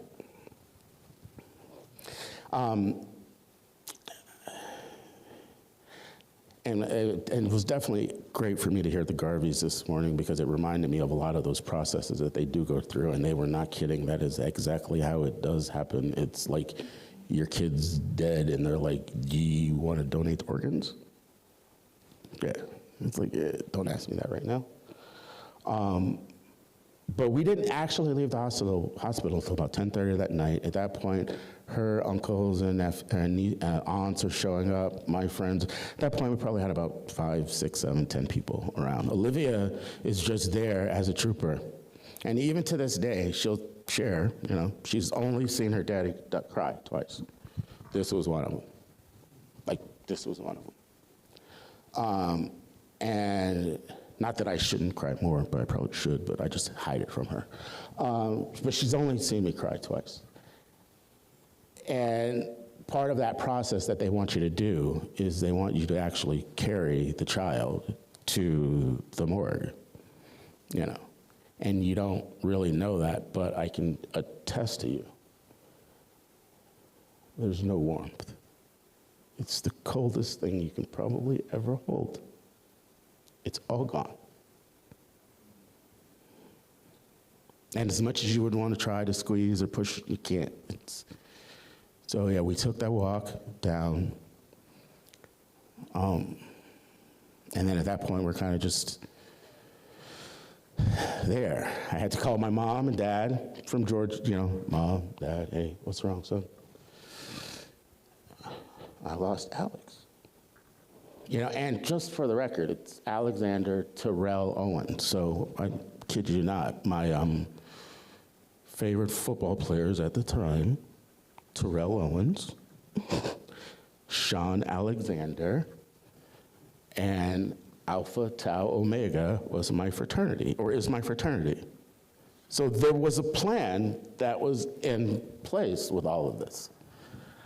You know, so I can go to a couple more pictures, but this is where things really started to pick up speed. You don't really know what's going on. You just want, you know, it's like spins. You want to put your foot out the bed and wait things slow down.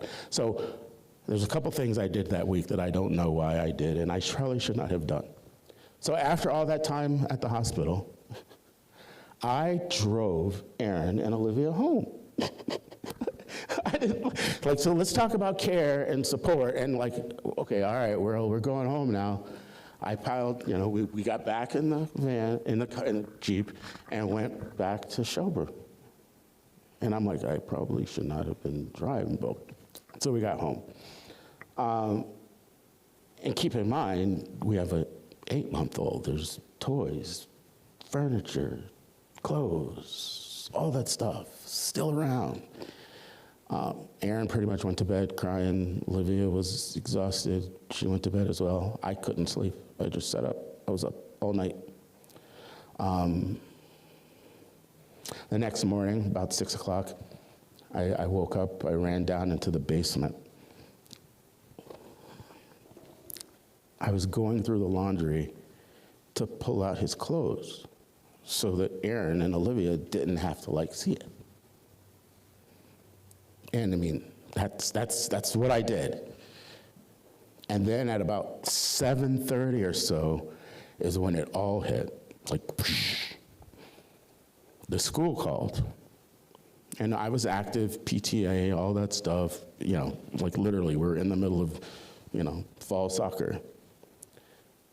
Roderick, yes, we know. Oh, okay.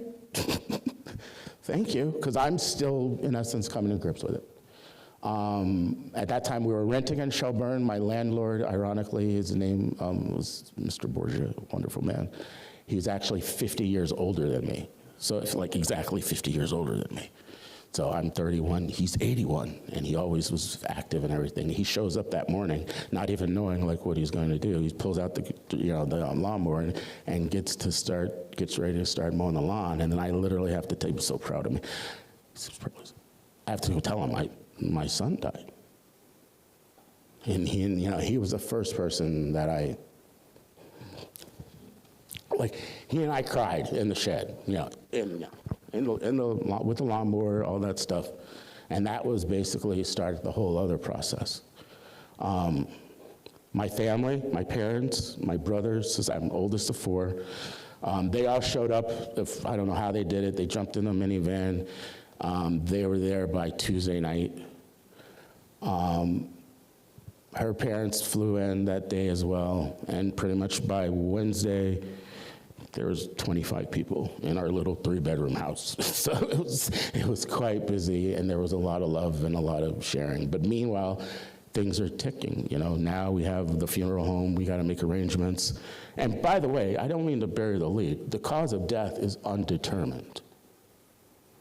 They don't know why, even to this day, he died. So we, and at that point then, so that was, now it's Wednesday, everybody's in and around, and now we have to go meet at the funeral home. We have to go make arrangements. We have to do this. And I still don't know how I'm doing any of this, one foot in front of the other, hugging people, just going. I ended up finally getting my, I needed to get ready for, so I went and got a haircut when I still had hair. I went and got a haircut. And now, and everybody knows, my black barber, I love her to death. She's, I've been cutting my hair for like 9 years at that point. And then basically I sat in her chair and just cried. Then I had to go back to my house and realize maybe I should not have been driving. You realize those things, like, I think I'm not okay. Funeral arrangements were made. Family showed up. So he died on a Monday. We buried him on a Saturday, like October 1st. It was a beautiful day. Let me see. It was a beautiful day. I have a couple slides later on. Everybody's still around. You're still celebrating. But once again, we're all talking about, what are we talking about? We're talking about lost hopes, lost dreams, lost ambitions, lost ideas, things that we thought we had resolved or were working on, and they're gone. And then basically Monday, 7 days later, and it's funny because I found myself a couple times looking back and seeing all this family around me, and it's like, oh, that family, those two aren't doing well. They're going to get a divorce. But meanwhile, we all come together during that time, right? We're all there supporting one another, and it's just this wonderful menagerie. But then after that, they kind of all disappear. We all go back to our lives, and we're busy. Monday, very important day for me, was the first day that the special investigators came in, the CUSI, Chittenden Unit Special Investigations. Because there was a baby involved, and that's when we started finding out 1 and 2 and 10 and just more things that we didn't know. And keep in mind, we're in an affluent community, Shelburne. I'm there as a business professional, but no, there's doctors' kids there. She had a full daycare, and none of us knew that she was operating an illegal business. The detectives started the process. They're asking what he ate, this, that, left, right. No, we didn't know anything. No pre-existing known conditions or anything like that. And the medical examiner had done a initial autopsy report, and the only thing they came out with was it was an enterovirus infection. And if anybody knows what an enterovirus infection, that's basically the flu/common cold. Most of us in this room could probably have a level of the enterovirus infection. You could. And that was literally the only ailment that, maybe he had a little cold. Now then, as I get into the minutia a little more, according to the daycare provider, and I only say this because I say this, she put him down for a nap at 11:30 and did not check on him again until about 2 o'clock. So, who puts a 9-month-old down for that long? Great question. During that time, he was locked in his car seat. That's where she was putting kids down to sleep, in their car seats. And we had told her, we have a porta crib, you can have the porta crib, and he's already transitioning to the bigger car seat, stop putting him in a car seat. But that was where he basically took his last breath, was in that car seat. During that time, and you'll all get to play a little detective agency, during that time, and I've read, because just so you know, I hired lawyers. They dropped the ball, failed. Because basically she was operating an illegal business. And if there's an illegal business, there's no homeowner's insurance, there's no nothing. She might have been selling drugs. And he accidentally fell off the front step. Because then it would have been some kind of closure and some kind of homeowner's insurance, but there wasn't. And as soon as basically the lawyers realized that there was no money there, they got slower and slower in responses. The medical examiner basically, it was his first year on the job, and he was still an acting medical examiner. That's important, because he ruled it undetermined, he didn't have it. I hope, later on in his career, as I followed it, some of those he did rule as negligence and homicide in daycare situations, because you kind of pay attention to those things too.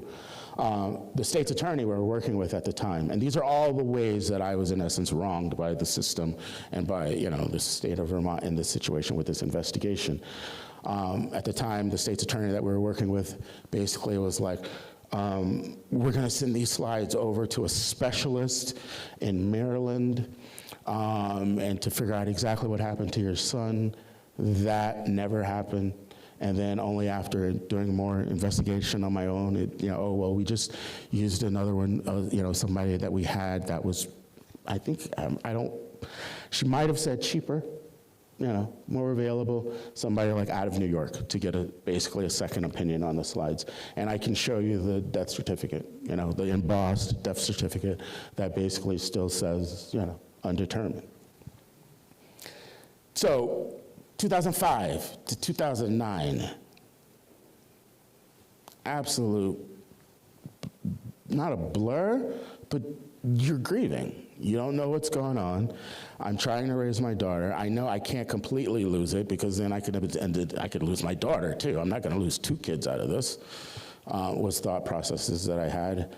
And meanwhile, I can't really get the business going back again. I'm lost focus. And because I'm self-employed, I'm the person that's supposed to motivate myself, right? No, it's you're unmotivated. So the one thing I did do, luckily, was I was able to recommit myself basically to raising my daughter, took extra care in taking care of her. And about 2009, I basically decided I needed to, put the business on hold and, stop trying to hire employees and just focus on things to get things back going. But meanwhile, all during this time, no basic help from the lawyer. No help from the assistance victim's advocate. You don't get a victim's advocate if there's no cause of death. So I used basically all the money we had in reserve to, I used all the money I basically had in reserve to get grief counseling for Aaron. And then there was none left for me. I'm still, in essence, grieving a lot of this.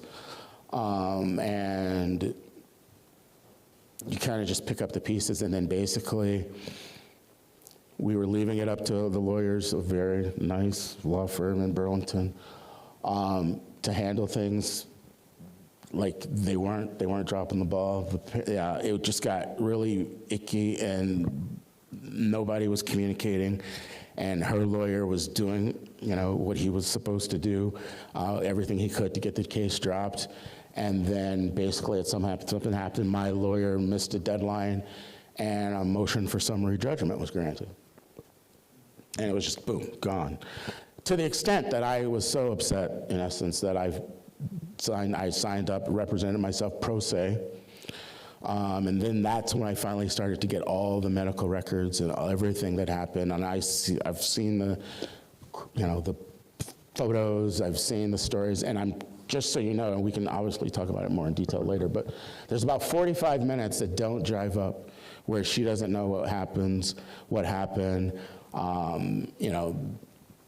the way they handled the body when they found him unresponsive, like literally was trying to splash cold water on his face, and he had a white foam on his mouth. But meanwhile, during that missing time, like her adult son showed up, and there was another adult there. So there were 3 adults in the house at that time, but nobody was watching the kids. And that is what you're left with. I had to spend personal money, obviously, going back after 2 different lawyers to try to get them to take the case. They're like, we can't. Many people don't know legalese, but summary judgment means they win by default. To the extent when I was arguing this in front of the Supreme Court, yes, I filed to appeal it to the Supreme Court. I spent whatever resources I had to try to push this up there, and I can share this later, but basically the letter that I got back from the judge says, had we had known this before, we would have been able to offer you some more support. But because the motion for summary judgment had been granted, and basically she got off the hook in that aspect in my mind, in my world, that's pretty much where we were left at. So there's a couple more pictures that, this is day with Dad, sleeping, getting a little feisty. And I'm only sharing this because it's part of, closure, right? Because it has been 20 years. And if you had asked me 20 years ago if I thought I could be here and would have survived and all that, I wouldn't have known. I wouldn't have known. This is a couple of my cutest pictures, I was already starting him with his football training, as you can see. Yes, the football's just about as big as him. And then I was also teaching him the ins and outs of capitalism, because that was important. I mean, we had a plan, okay? And then with that, it's pretty much gone.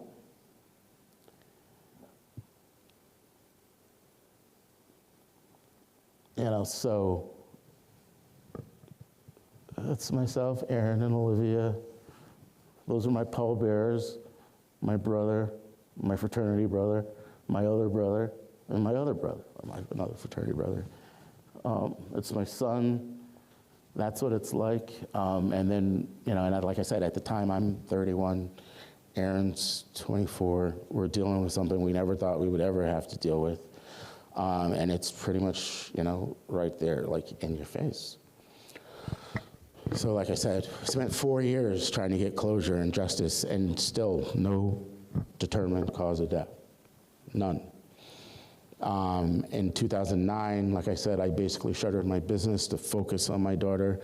And then at that point, it was just she and I, because things didn't work out with Aaron and I. I mean, because it's true what they say in the books. Like either if two parents experience such a loss, they're either going to come extremely close together, or they're going to go extremely far apart. I mean, we're still friends. She's still in the family. We're still personal contact.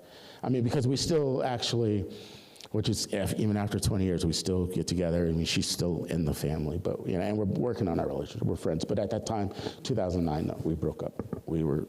I allowed her to maintain a relationship with Olivia, and I say I allowed her. I was thankful that she did, but it continued.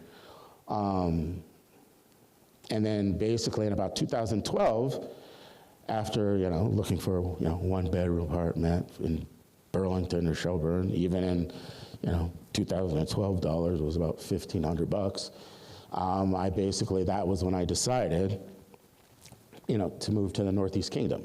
So I moved to the Northeast Kingdom with Olivia in 2012. We ended up in Barton. I have lost track of time, just so you know. But I can say that when I moved back to, when I moved to Barton in 2012, the one thing I did do was I put myself back in education. I had basically spent 20 years in the corporate world, marketing and all that stuff, but I went back into education in 2012, started working at Barton Elementary School, was a substitute teacher there for 9 years before I took a full-time teaching job, and I was their middle school English teacher for basically the last 2.5 years. And honestly, it was something I needed to do. I needed to be back in that position around kids and helping, sharing, teaching, learning, developing. Even the work that I do now is with kids. I work with BIPOC kids in infinity spaces at 2 major high schools. Try to make in this wonderful rural world that we have, I try to make it safe and easier for them to get through the day. After, obviously I have a lot, at 33 years, I have tons of stories I could tell you. I could tell you stories about college and ways that I was mistreated by the system, or I could tell you about my teaching for 12 years in Orleans Central Supervisory Union and what that has been as the only person of color, only educator of color there. So no, I talk to people from the Human Rights Commission regularly because I basically fight against hazing, harassment, and bullying. So when kids and parents reach out to me, that's what I do. In my world, Alex, did change the world. He changed it in my life. His sister, just so you know, she went on to graduate Lake Region in 2017 as the valedictorian. She went on to Harvard. Yes, I can't bury that late. She went on to Harvard and graduated from Harvard in 2021. And that was interesting. She did hurt my feelings a little bit. Because she was a valedictorian, she got the Green and Gold Scholarship. She would have had a full ride to the University of Vermont as well. But no, my daughter is so impressive that when she was graduating, it came down to UVM, Dartmouth, or Harvard. And and she went on to Harvard and, was going to be basically anthropology major, and she's working on she just actually finished her master's in education. She beat me. But sometimes, parents have to give up their dreams so their kids can have some. And that being said, she's now teaching in Brooklyn, teaches 4th grade in Brooklyn, going into her 3rd year, loves it. They celebrated her birthday with her yesterday. Nice charcuterie, teaches a room full of kids of color. And yes, I take responsibility for that. So if my child is teaching other kids, then yes, I had something to do with that. And every day, for what it's worth, and especially given the strife and everything that we deal with, I spend my day trying to be, the best dad that I didn't get a chance to be to my son, with all the kids that I come in contact with and with the work that I do. And, yes, things like integrity, compassion, all those things matter. And I will, since I literally lost track of time, forgive me. But just to wrap up, I can share, what have I done those last 20 years, and what did become of all of those things. So, I can almost share, I don't even think I did this right, but, this was my flyer for when I ran for mayor of Newport City in 2023. I didn't win. You can look it up, but we can tell. But maybe being a first-year teacher wasn't a good time to actually be running for mayor of Newport City. But I can thankfully say that as I look at this, at that time, I was a UVM graduate, 33-year Vermont resident, 13-year Northeast Kingdom resident, public school teacher, small business owner. At the time, I was the Orleans County Democratic Chair. I'm a community organizer.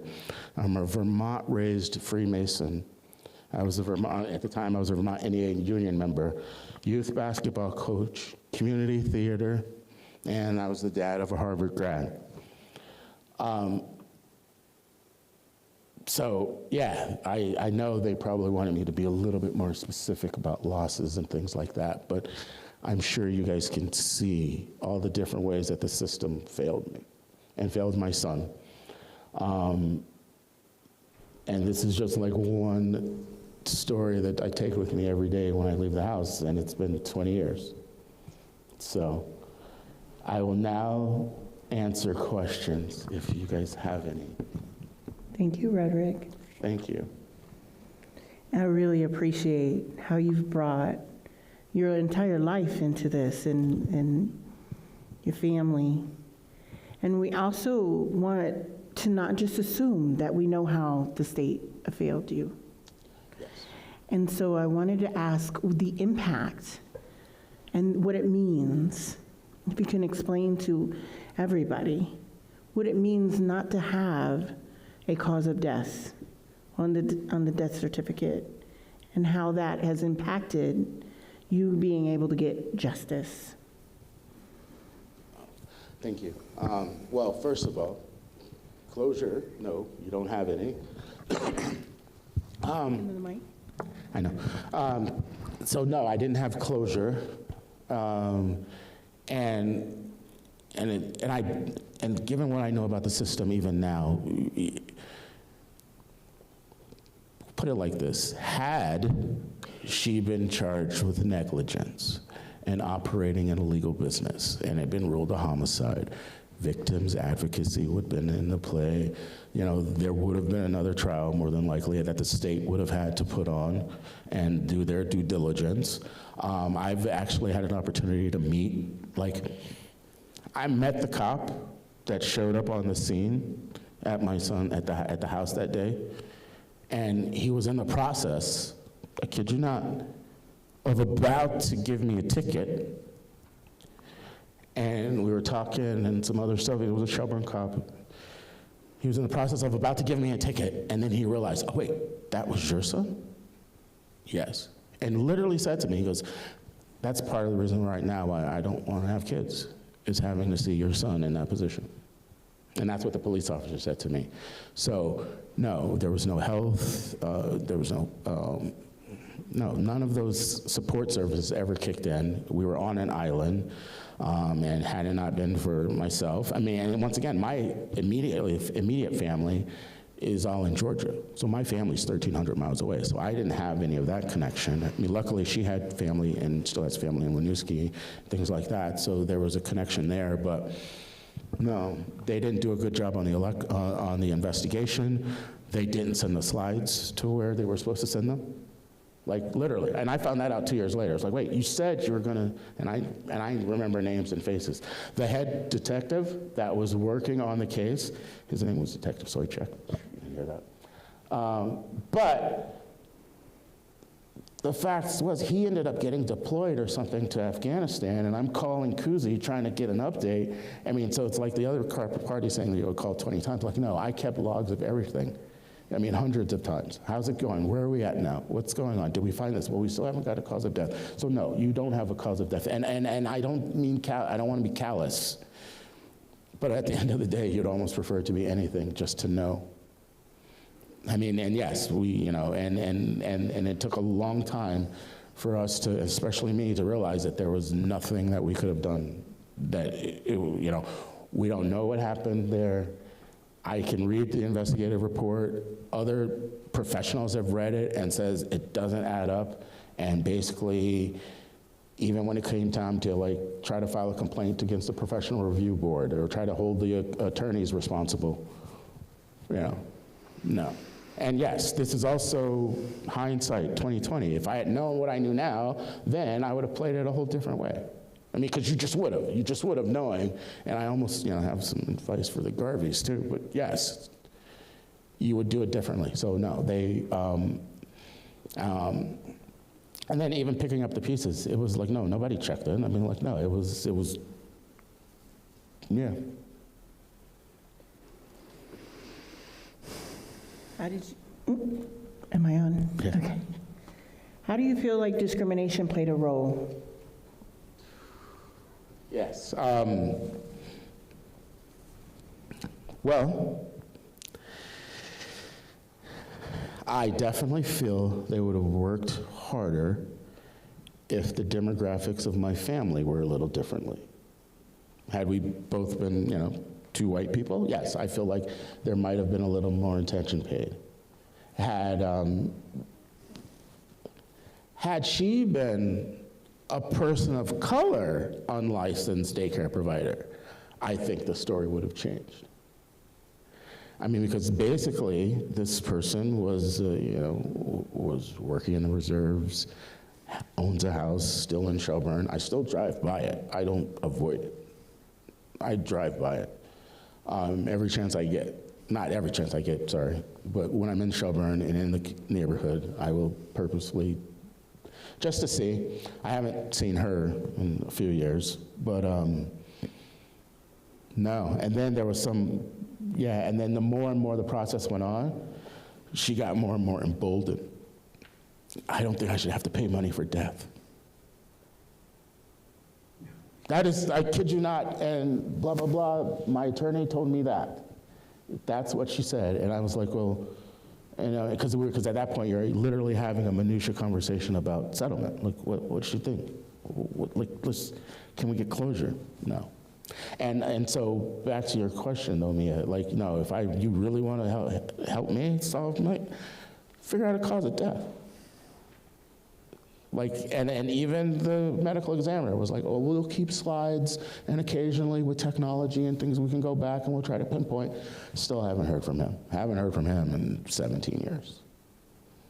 But I still, obviously, you can see, I didn't run away, I didn't hide. Oh, and then I forgot to even tell you guys this piece, because we didn't know.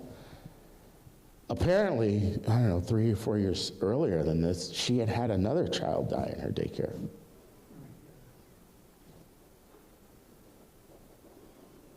And, oh, see, thanks for reminding me. And there were even DCF records. Like, there were complaints that had been made by DCF, and there was a trail, and that poor family that had lost their daughter, they actually had moved to, I think they either moved to New York or New Hampshire. They basically left the area. To the point where when my lawyers and investigators started working on this stuff, they got in touch with her. unrelated cases. But I would also think, if you had had one kid pass under your watch, you might get out of the business. I mean, because I know that just being a teacher, the amount of teachers, amount of, students and people that I've come in contact with, you do the best you can to not make anything worse and just help them learn and get better. And yes, she did not help us. And at this time, I kid you not, she lived a mile and a half down the road.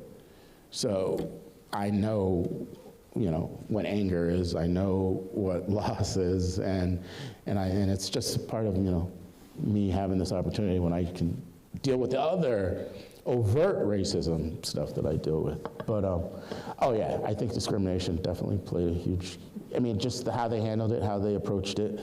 And like I said, I still feel a little guilty for having faith in the system, for hoping. But at the same time, like I said, I was only 31, and I literally had not been anywhere near any of that loss. And yes, you question everything. I was raised Southern Baptist. We question that too. Yes, please. Any more questions? Sorry. Do you have any recommendations for us?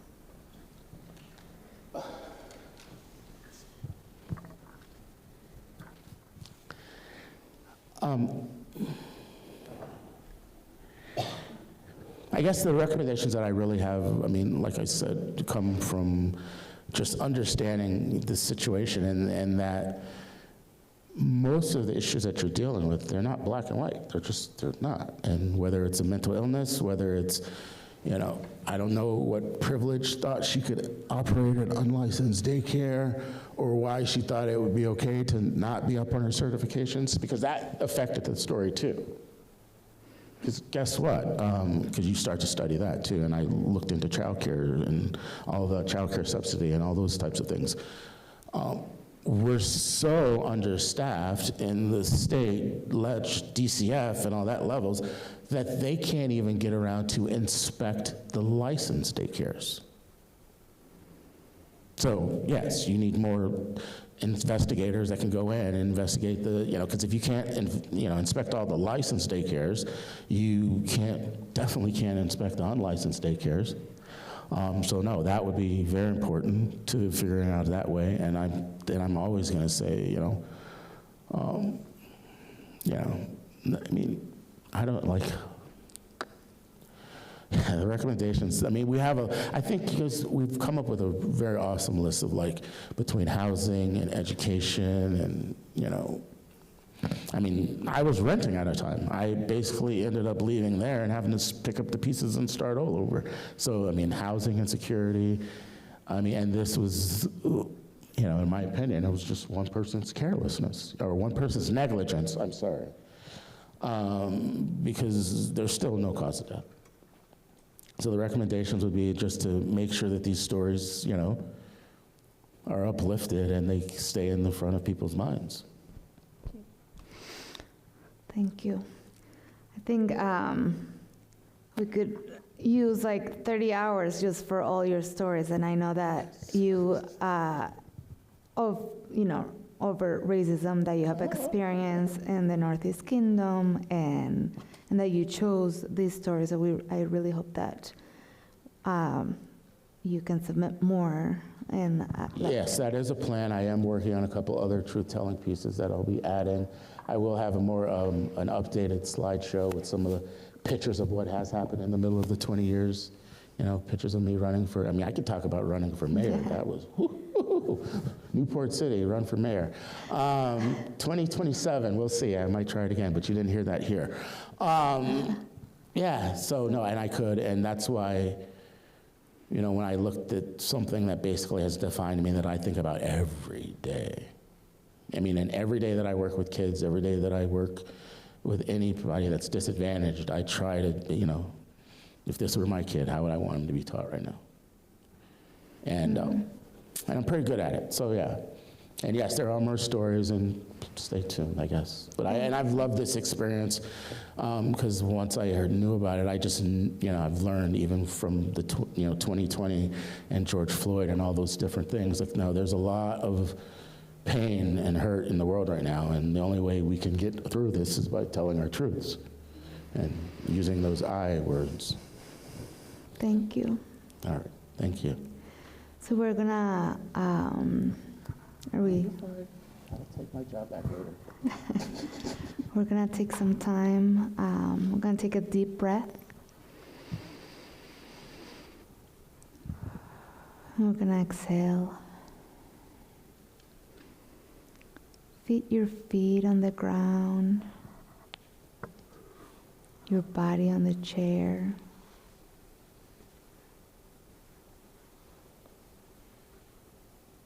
Take a moment to have that story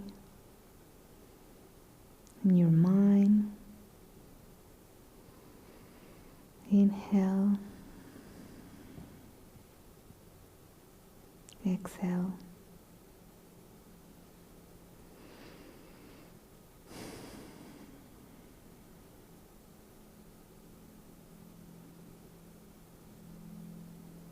If you close your eyes, you can open them.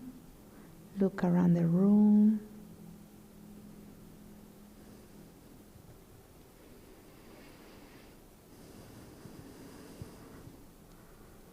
Thank you. Oh, you're gonna do it? Yes. Okay, go ahead. Maybe not. Can you all hear me? Yep. Okay, thank you so much. We're going to take a 10-minute break. We're going to come back at 12:35. So we'll be back in here at 12:35 after a 10-minute break. Feel free to grab refreshments, tea, and we'll be back together soon. She said 10 because you guys are going to take 20.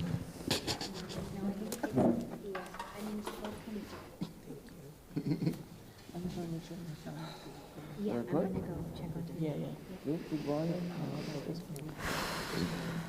Oh, sorry.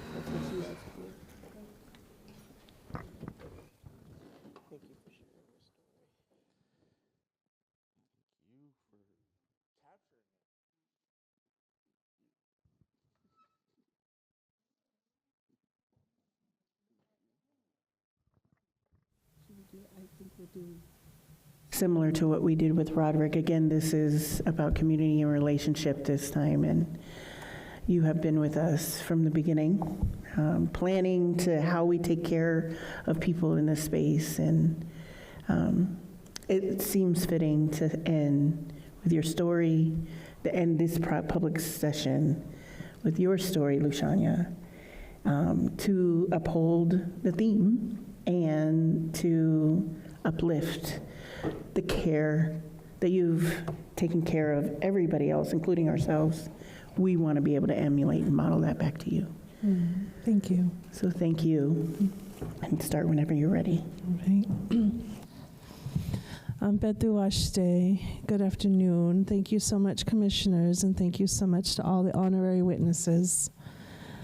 My name is Lushanya Echeverria, and I'm Hunkpapa Sioux from the Standing Rock Sioux tribe out of Fort Yates, North Dakota, and I'm of the Lakota Nation. I was born and raised in my Lakota traditions and continue to live those traditions and those ceremonies today. I have lived in Vermont for the past 1.5 years, most recently, and in 2007, until 2012, I lived here, so for 5 years. I wanted to share today specifically in community and relationships, because I come from a beautiful community in Phoenix, Arizona. I was a public school teacher for 25 years in the inner city school district in Phoenix, Arizona, which had the highest population of Native American families and students, because we were near the Phoenix Indian High School, which is no longer up and running. And I lived in that community, and I taught in that community. I became a teacher because I lived in that community and would see students from the school in the grocery stores, and they would recognize me from being a reading tutor, and it was that community that made me want to become a teacher.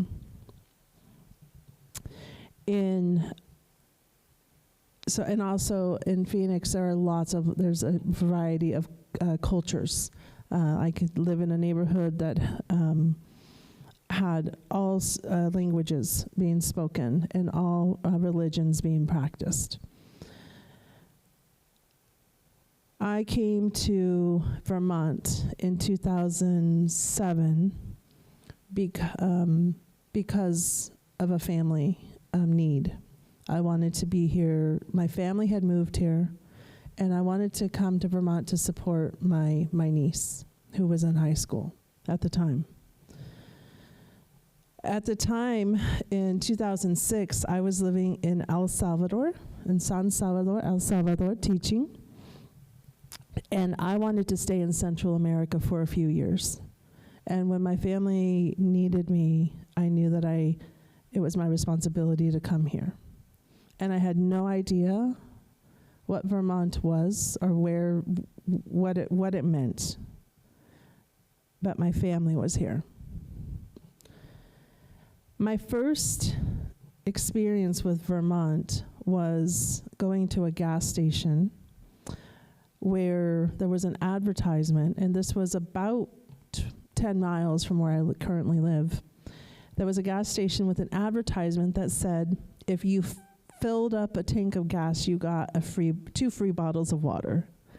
And we had just traveled from the Midwest, and we needed to fill up our tank, and we filled it up, and I went inside and had my 2 bottles of water. And there was a husband and wife team who owned the store. And the husband very vehemently said, you have to fill up. You only get free water if you fill up. And he was kind of speaking to his wife, but about me. And she said to him, they got a full tank of gas. And he grumbled and mumbled. But I remember walking outside and saying to my family, oh, we are never going to shop here again. That was rude. And I'm not going to support a business that treats their customers like that. Well, unfortunately, that was just the culture that I was coming into, because it happened again and again and again. The second experience I had here, and I attribute this to the community and how they see outsiders, how they see people that are not from here, and how they are treated. The second experience I had living in Vermont was at a laundromat. It had been raining, and I was living in a camper, and my stuff got wet, and my family's things got wet. So I wanted to take them to the laundromat to dry. When I arrived at the laundromat, all of the dryers were being used. And there was a young woman and an older woman in the laundromat. And I waited a bit, and no dryer became available. And I believe after about 30 minutes, I thought, well, this is kind of interesting that I've been here and these people haven't asked if I would like a dryer. I'm just waiting with my wet blankets for a dryer. And so at one point I asked the young woman, I said, hey, I only have a few blankets to dry. Would you be willing to let me have one dryer? Can you combine your clothes so I can have one dryer? The older woman came at me and said, pardon my language, who the fuck do you think you are talking to my niece? And I said, excuse me? And she started approaching me so much that I started to size her up to see if I was going to have to fight her, if I could fight her. And I said, oh, I'm so sorry, I just was asking for a dryer. And she kept approaching me and saying, you have no effing right to talk to her. And this young woman was saying, Aunt Dawn, stop it. And at the point where I thought I was going to be punched in the face, I happened to see a camera in the corner. And I looked at it, and she looked at it, the woman looked at it, and she backed off. And I was shaking. I had never experienced this kind of hostility within a community, and particularly a small community. And I attributed it to maybe I did something wrong. Maybe I'm coming across a certain way. And then once I got a job here and started working, and I had to start traveling to work, I became very aware of how many times I was pulled over. And I understand I've gotten more speeding. I've never been pulled over in Arizona. I'd never received a ticket in my life. But here, I got pulled over all the time. And initially I thought, oh, well, it's 45, and then it drops to 25, and pay more attention, LaShanya. And there was never a defense on my part when I got pulled over. In fact, I tried to be friendly, and like one time I got pulled over and I said, oh, you caught me eating my donut. And they said, no, I caught you speeding. And I just thought, okay. We're a small town, like we're just people here, and okay, I broke the law. And then I started noticing that, and I would be going 3 miles over the speed limit, and I thought there was a law that said you had to go 10 miles over to get a ticket, but that wasn't happening here. I was just getting tickets. And then I think my mind shifted when I was in the car one time with a friend who was driving. And she is white. And she got pulled over. I was in the passenger side. And I reached in the back. It was taking a very long time. And I reached in the back to grab a piece of fruit because I was hungry. That police officer came to the front, to the car so fast, and began berating me and telling me, ma'am, you need to keep your hands in the front. I'm sure you are a very good person, but I have to protect my life, and you never take your hands out from your lap when you're pulled over. And then they spoke to the person who was driving and said that they were going to give them a warning in a very different tone.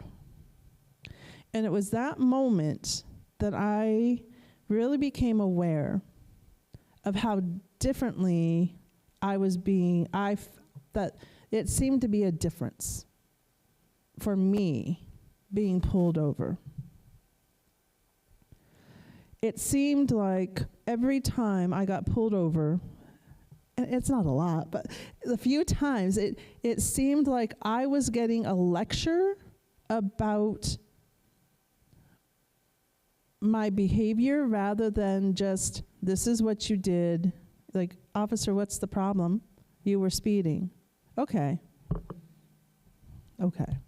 But there seemed to be this reprimand and this talking down to that I was defensive. I was in the car one time with a white person in the passenger, and I got pulled over because they were on their phone. My phone was I had the GPS going, and I got pulled over because he said I was on my phone. And I said I wasn't on my phone. My phone is my phone has the GPS. She was on her phone. And for 15 minutes, he told me, no, you were on your phone. I saw you put it down when you saw me. And I said, you are welcome to look at my activity. I said, I'm sure you know how to do that. I said, but I'm not going to accept your accusation that I was on my phone. And he finally let us go. He let me go without a ticket. And my friend said, wow. My white friend said, wow. I said, wow, what? And she said, you dictated every move to that officer. And I said, well, doesn't everybody? I said, you put your hands on the steering wheel. You tell them I have to reach behind and I have to get my purse where my license is. I have to open my glove compartment to get my insurance card out. I said, doesn't everybody do that? And she said, no. I said, you've never told an officer that you have to reach into your wallet or reach into your glove compartment. And she said, no. And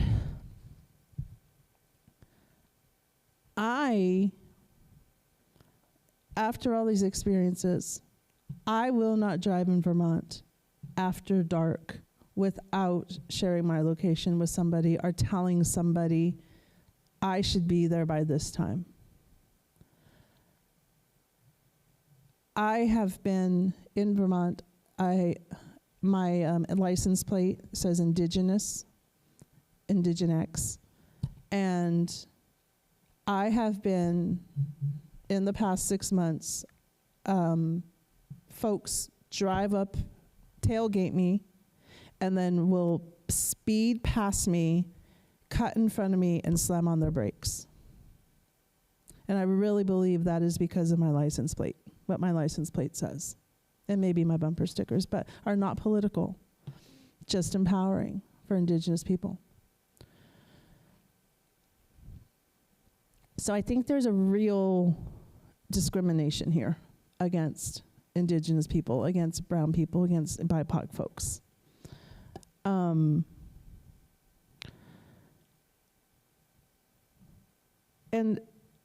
the authorities are who we're supposed to trust. But I've not had that experience.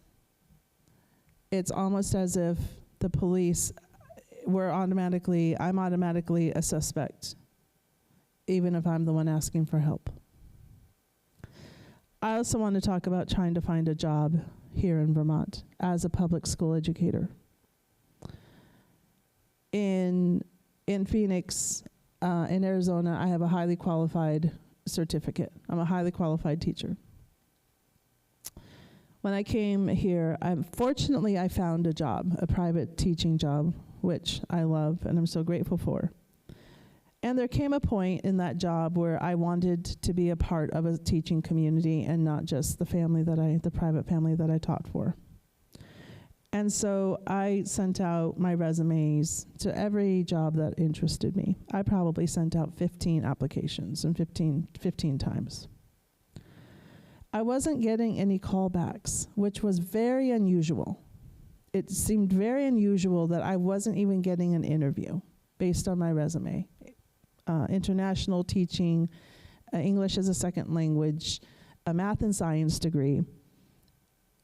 It just seems strange. And so I recall reaching out to one particular school and inquiring about my application. And what I was told was, oh, I see your resume here, and I've been wanting to call you, but I didn't want to butcher your name. And I said, pardon me? And they said, yeah, you should really change your name on your resume so that it's more pronounceable. And then I started realizing that that my name seemed to be this hard topic for people in Vermont. I was even told, oh, you should really go by a nickname so people know how to say your name. When I went to vote and I gave my name, I was asked, how did you ever pass kindergarten with that name? When I go to the grocery store and put in that card, whatever card it is, and they say, your name pops up and they say, oh, is that your real name? And I say to folks, in my culture and really if before English, there was no problem with my name. And I have some good comebacks now. But you have to be careful because there's only 1 degree of separation in Vermont. And then one time, even finding a job, my current employer was called even before I was interviewed. And you're always asked on an application, may we contact your current employer? And there are options, no, yes, no, only if interviewed. And when my boss came to say, hey, what's going on? We got this call that you're applying for a job at another place. I called that school and I said, can you tell me why my employer was called before I was even offered an interview? And she said, well, it's our practice. And I said, well, it's also illegal because on your application, I said no. Well, ma'am, it's just our practice. We have so many applicants, and this is how we narrow it down. And I said, it's still illegal. You put me in a compromising position. She didn't care. There was no remorse. There was no apology. There was no, oh, that must have been an oversight on our part, and we apologize for the inconvenience. Come in for an interview. I said, take my name off of your list. I will not work for you. And so I actually never got a job with the Burlington Public Schools. And that's okay. So during this time, I also really began to notice, and my brain my brain didn't grow up thinking, how am I being discriminated against? My brain did not grow up thinking, how am I different? Maybe in your teenage years and finding yourself. But as an adult, as an accomplished adult, as a professional educator, as a good daughter, as a good friend, as a good sibling, I never questioned, how am I going to fit into this community? Until I realized about 5 years into it that I was not fitting into this community. In public retail places, I always felt followed. I always felt I was being watched. And again, my brain would say, no, you're making it up. And it wasn't until I left Vermont to go back to Arizona after that 5-year time here, I realized that there was something really going on here. I always felt like an intruder. I always felt, like I said, watched. I always felt like the jokes were a bit more flagrant and raunchy when I was around. Who knows? Maybe they weren't. Maybe it's just how people tell jokes all the time. And when people asked me, why are you leaving Vermont? I would say, in a catastrophe, if I was in Arizona and there was a catastrophe in a grocery store, I would have 100 new family members. I would feel like I had a much larger family because we would come together. If I was in a catastrophe in Vermont in a grocery store, I would feel very alone and be wondering who I could contact on the outside. When I was living here, I developed anxiety. I developed claustrophobia as well, but I think that was because of the mountains. But I developed an anxiety that I had never experienced before. Every time I crossed the border from New York into Vermont.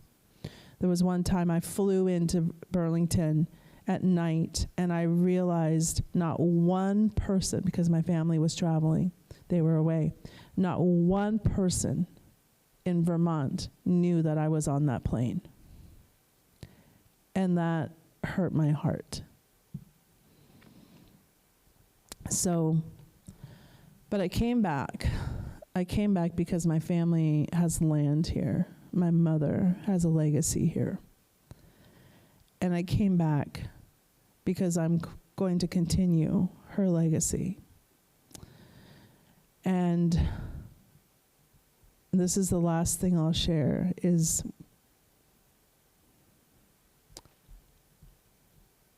as her life began to come to an end, she was diagnosed with cancer in early January. We were assigned a social worker. We met with her in February. Her wife and I knew that we would be her sole caretakers for the remainder of her life. And we were told that there was a program called Choices for Care. And this Choices for Care program would pay a stipend to 2 caregivers. And in February, my mom filled out the application for Choices for Care. It wasn't until April that we kept asking, what's the status of this? What's the status of this? In April, our social worker called and this Choices for Care and said this application was submitted in February. What's the status? And she was told, oh, it's been sitting on my desk for a month. And there was no acknowledgement of the harm that was doing to our particular family. We didn't get a payment until July. So from February until July, our application was in process, but it was very delayed because it sat on somebody's desk.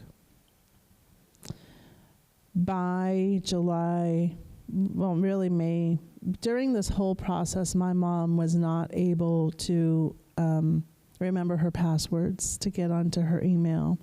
And my mom asked me to call the Choices for Care and ask for some support, like how else can we do this? And I called 3 times asking for help for her. And each time I was told, she just has to do it. She's gonna, she's gonna have to tell you her password. You're gonna have to go into her email. You're gonna have to do all this paperwork for her. And at that point, my mom was undergoing chemo and radiation and just did not have the capacity. And I felt that Choices for Care was not willing to help us. At the end of my mother's life, she couldn't sign anything. She couldn't do anything. Her wife never got payment for taking care of her.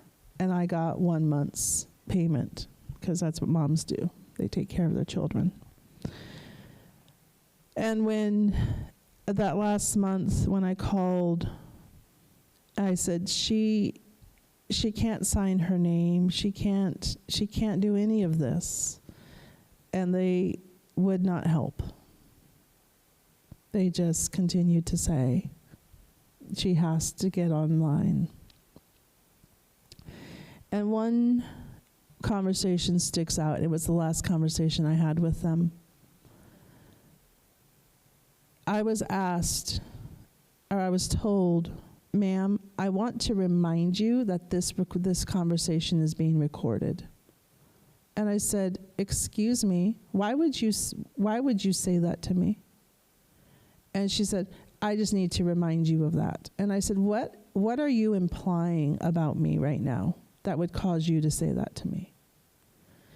And she kind of backtracked, and almost sounded like she had somebody near her, and because I was pointing out accountability, that there had been at least a half a dozen phone calls asking for support for my mother during this time for this program. But that also felt like, a discrimination. My mother's last name, my last name.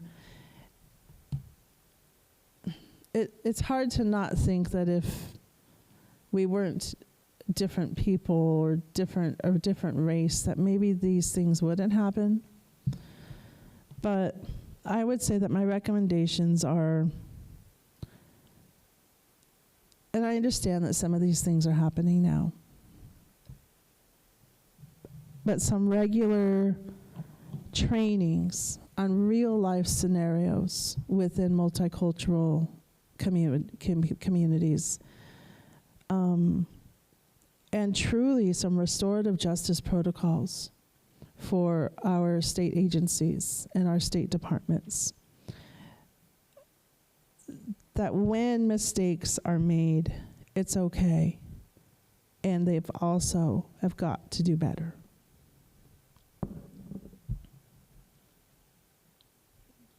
Mm-hmm.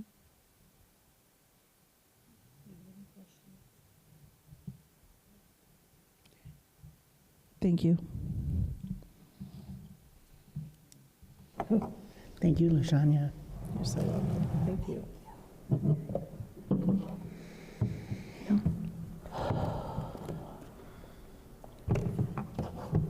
So everybody, we are thankful for LaShanya. She's our last truth teller for the day. Amanda, can you do some breathing for us? I won't be able to breathe with you, but help us breathe. Thank you. Let's take a moment to take the gift of this truth to us. Just close our eyes if you feel cold to do that. We're going to take 4 deep breaths.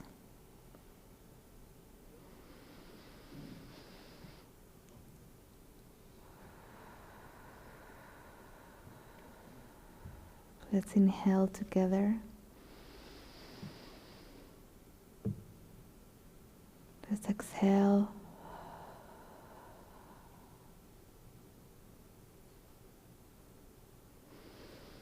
Let's inhale and hold it for 3, 2, 1, and exhale.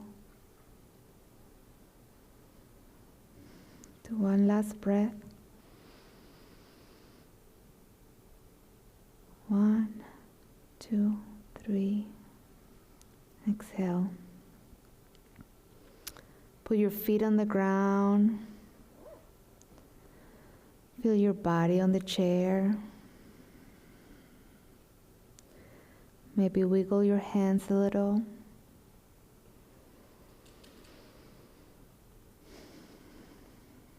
If your eyes are closed,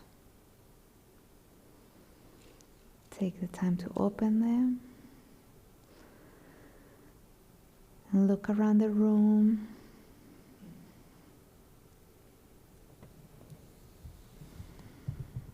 Thank you. Thank you. This is the culmination of, as I stated, I think we've stated a couple of times, 5 public truth-telling sessions So this is the end. So we're going to treat this a little bit different. We're going to just talk a little bit more and show you a clip here soon. I want to talk now about all of our themes and just sort of what it feels like now that we've concluded this, at least for me. It feels like a moment that's been building. It's been building across every town line and every meeting room and school. We've primarily been at schools. That was intentional. Every story has been shared in courage. We traveled the state together, not searching for pain, but searching for truth. What we heard was not neat and confined. It was layered. It was intertwined. It spanned every part of a person's life, their identity, their community, their health, their land, their opportunities, belonging, and the basic right to move freely in this world. The themes that guided our sessions: spiritual and cultural identity, community and relationship, health and well-being, land and resources, and mobility and access. They were never meant to fit in little boxes for people to sit inside. They were the doors that we opened to invite them forward. But once people began speaking, it became clear that the harm that they carried did not respect categories. It moved across generations, across bodies, across systems, and across time. People didn't tell their truths in neat sections. They spoke the way the harm actually lives.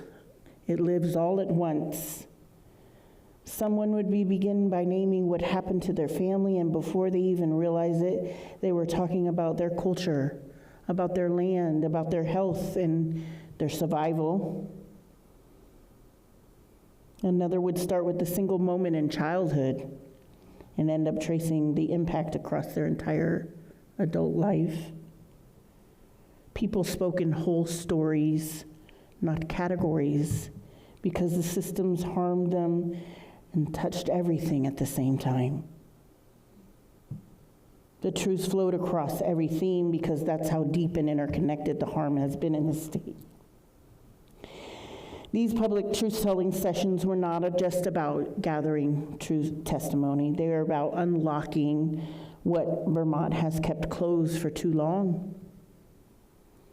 People told stories that lived in their bones, truths that never meant to be spoken out loud, stories shaped by laws and systems that should have protected them, but instead altered the course of their families, their safety, their cultural roots, and their futures.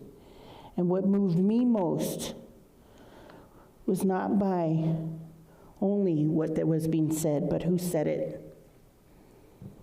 We had elders carry their lives, their history for half a lifetime. Parents who simply wanted their children to grow up safer than they did.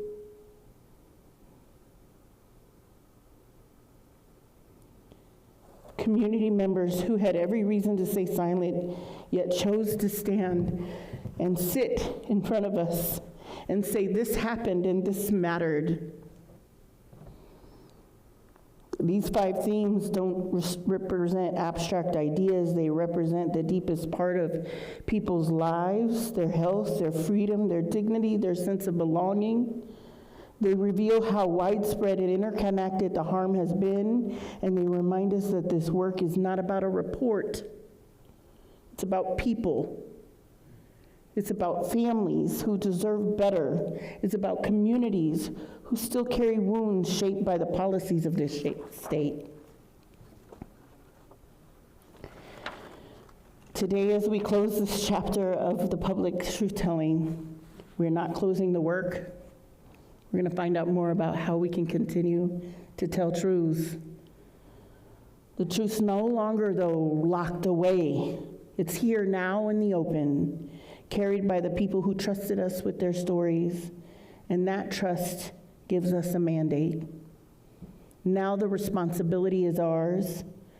We take what we've learned and we will turn it into repair, into protection, into change that reaches as far and as deeply as the harm once did, into a Vermont that is honest about its past and committed to something better for its future. So to everyone who stepped forward, who offered your voice and held space for someone else's truth, thank you. You shaped the path ahead. You strengthened this commission. You have given Vermont a chance to choose healing over denial. The truth has been spoken, and now it's our turn to act. I want to offer you one more moment of grounding and possibility. We've always talked about possibility in this commission. During the pandemic, when so many people were isolated and hurting, artists and storytellers created a short film that asked a simple but courageous question: what could our world look like if we choose something different? Not just in policy, not just in structure, but how we relate to one another, how we care for one another, and how we imagine a new shared future. So we're sharing this video today because our work is not only about exposing what happened, it's also about creating what comes next and imagining a world after truth-telling requires courage too. It requires us to see beyond the harm, beyond the systems that failed us, and into a possibility of Vermont rebuilt on dignity, belonging, safety, and truth. And this video is an invitation, an opening, a reminder that reimagining is not abstract. It is something communities can and must do together. And as we move into the next phase of our work, I invite you to watch this with an open heart and an open mind, and to consider what becomes possible when we tell the truth and then we choose to build something together, something better. Here's this video, A Radical Vision for the Future, from Yes Magazine.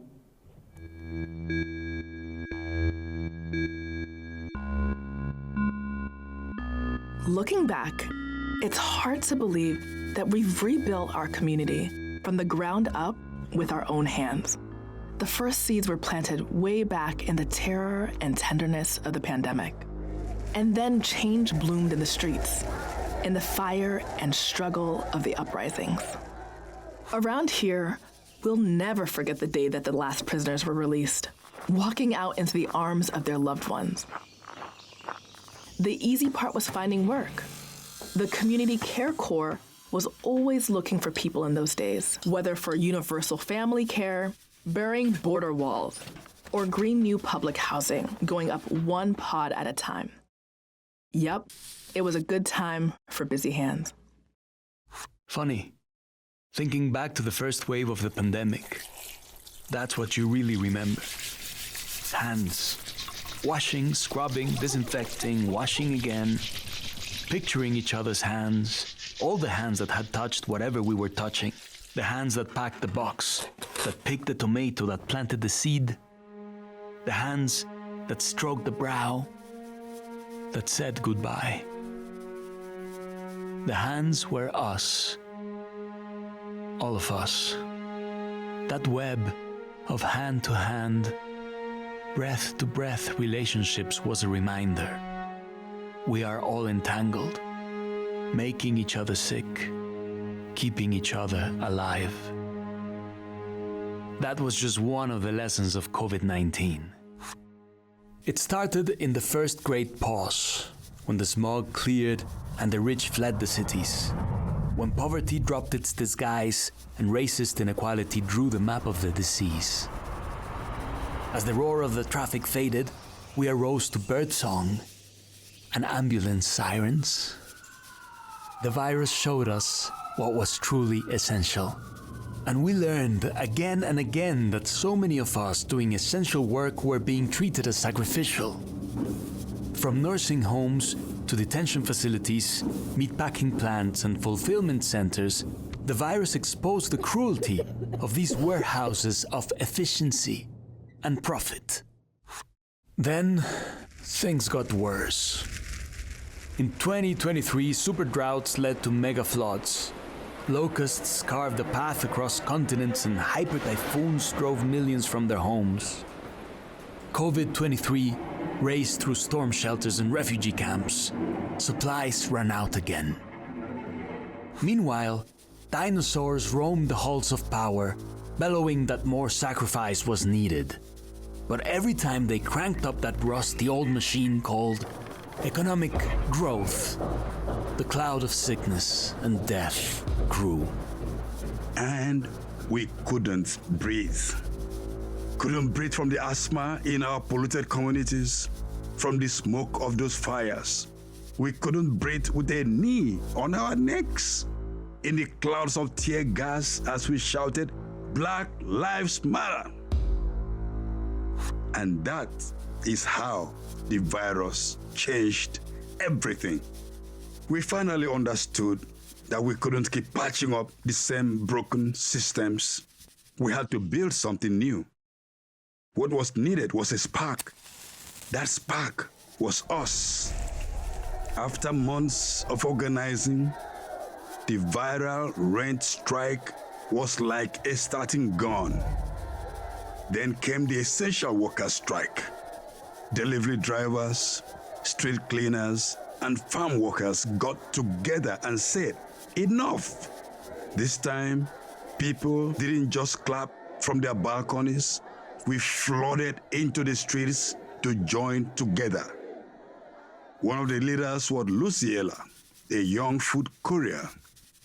When a police bullet stole her life, the crowds exploded in size and then exploded again, spreading across borders like a counter-virus. The sparks look different in every country as the wildfire strikes leapt across borders. Economies ground to a halt, this time blockaded by workers. We lost too many young heroes as states brought out the iron fist, but it was no match for the raised fist of solidarity. Soon, authoritarian rulers started to topple like statues, and new governments were suddenly nervous about ignoring the streets. We joined hands and pushed further, launching the years of repair. The first step was rebuilding the economy around the core of essential work: food and farming, care for young and old, public health. Not to mention the essential labor of the more than human world, the winged pollinators, the leafy oxygen makers. The Full Employment Act made the new priorities clear, and there was a wave of new worker cooperatives in everything from mental health support to public art and tree planting. Many bosses were made redundant. Our information ecology needed tending too, and so we built a digital commons, vaccinated it against surveillance, and built up our herd immunity to disinformation. Fossil fuels were running on fumes by that point, so we harnessed their final profits to clean up their messes. Whatever we could, we did outdoors. School, theatre, celebrating. At first because it was safer, then because we realised it made us happier. Nobody talked about missing shopping. Anyway, the right to repair movement meant that a lot of stuff got fixed rather than thrown away and replaced. With life moving at a slower pace, we finally had time to look back. And we began the most important repair of all: repairing relationships. In colonial countries like the US, Canada, Australia, and the UK, those were hard conversations. But truth and reparations commissions helped some of us face the truth about the violent conquests of the past and how they shaped our world. That guided where we repaired and how. It turned out that once we fully funded schools and housing and healthcare, we didn't need those bloated budgets for policing, prisons, and war. And ultimately, the flow of money on planet Earth had to be reversed. So the North finally started paying its debts, and the South finally stopped. Around here, the Land Back program began the historic process of returning some of the stolen land to Indigenous jurisdiction. In the process, we remembered how taking care of the earth lays the ground for taking care of each other. Within just a few years, we could see the bottom of the river again, and it was safe to drink and fish in its waters. Things aren't perfect, of course. Between mutating viruses and our warming world, there's always new storms headed our way. But when they come, we're ready. With our networks of nurses and neighbors, our small farms and big forests, our systems of care and repair, no one is sacrificed. Everyone is essential.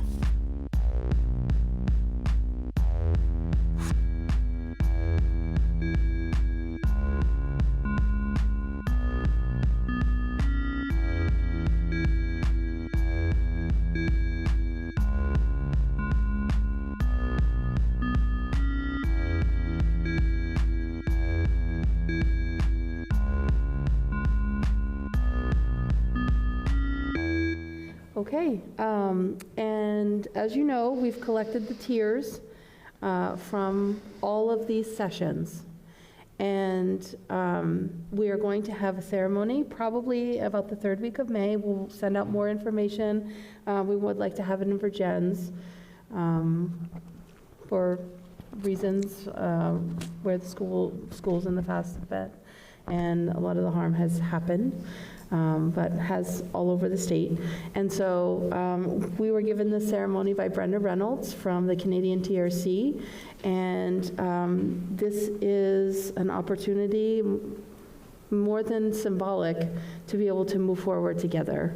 So we'll be burning the tears, sending all of our prayers and all of the grief and everything up, and what can we do together? How can we move forward, and how can we imagine a different place? And what might that look like? So we're all going to come together and do that, and everybody is welcome. And we will send it out, and we'll let everybody know. So look forward to that. And if you are not on our mailing list, please see us at the end so that we can add you. So what is next for us is this is our closing, and then we will be opening up private truth-telling sessions. Each of us in our website on Monday will be live sign-up sheets. So if you know people that want to sign up for a private truth-telling session with any of us, please feel free. We'll also be doing lots of research and writing in the next, and the report draft is due in October of 2026. If you have volunteer hours that you want to do, there's always support needed. So. And we also have written testimonies that you can include. If you go to our website and click on truth telling, you will see a video and text of how to submit your truth online as well. So you could do it that way also. Thank you. So finally, we want to recognize the people who have been here through every story from day one. We have some little gifts. I guess we'll get them. I'm not sure where they're at. We have some little offerings to give them. Roderick first. Thank you, Roderick. Thank you for all the work. Yes. Thank you, Roderick. Somebody who's not been in the forefront, but has been taking private private truths from us during this time. Michelle, our general legal counsel, has been sitting next to her side, but she's been helping facilitate. Liz, and I'm not sure if she's here, Liz Harrington, thank you for private truth-telling sessions and holding space for people to tell their truths. And finally, of course, our care team. Lushanya and M. Where are you? We got one for you guys too. We have something for you, and we appreciate you. Thank you all. And thank you for our audience members and our honorary witnesses and all of the people who have been our interns. There's a whole lot going on still. We're still around. Please keep being engaged. Please keep pushing forth the truth. Thank you all. We're about to have lunch. About to have some food from a local BIPOC business. So I hope you'll stay and break bread with us. Thank you all. That's it, right? Okay. I think that's it. Thank you. We'll see you out for lunch. Thank you, commissioners.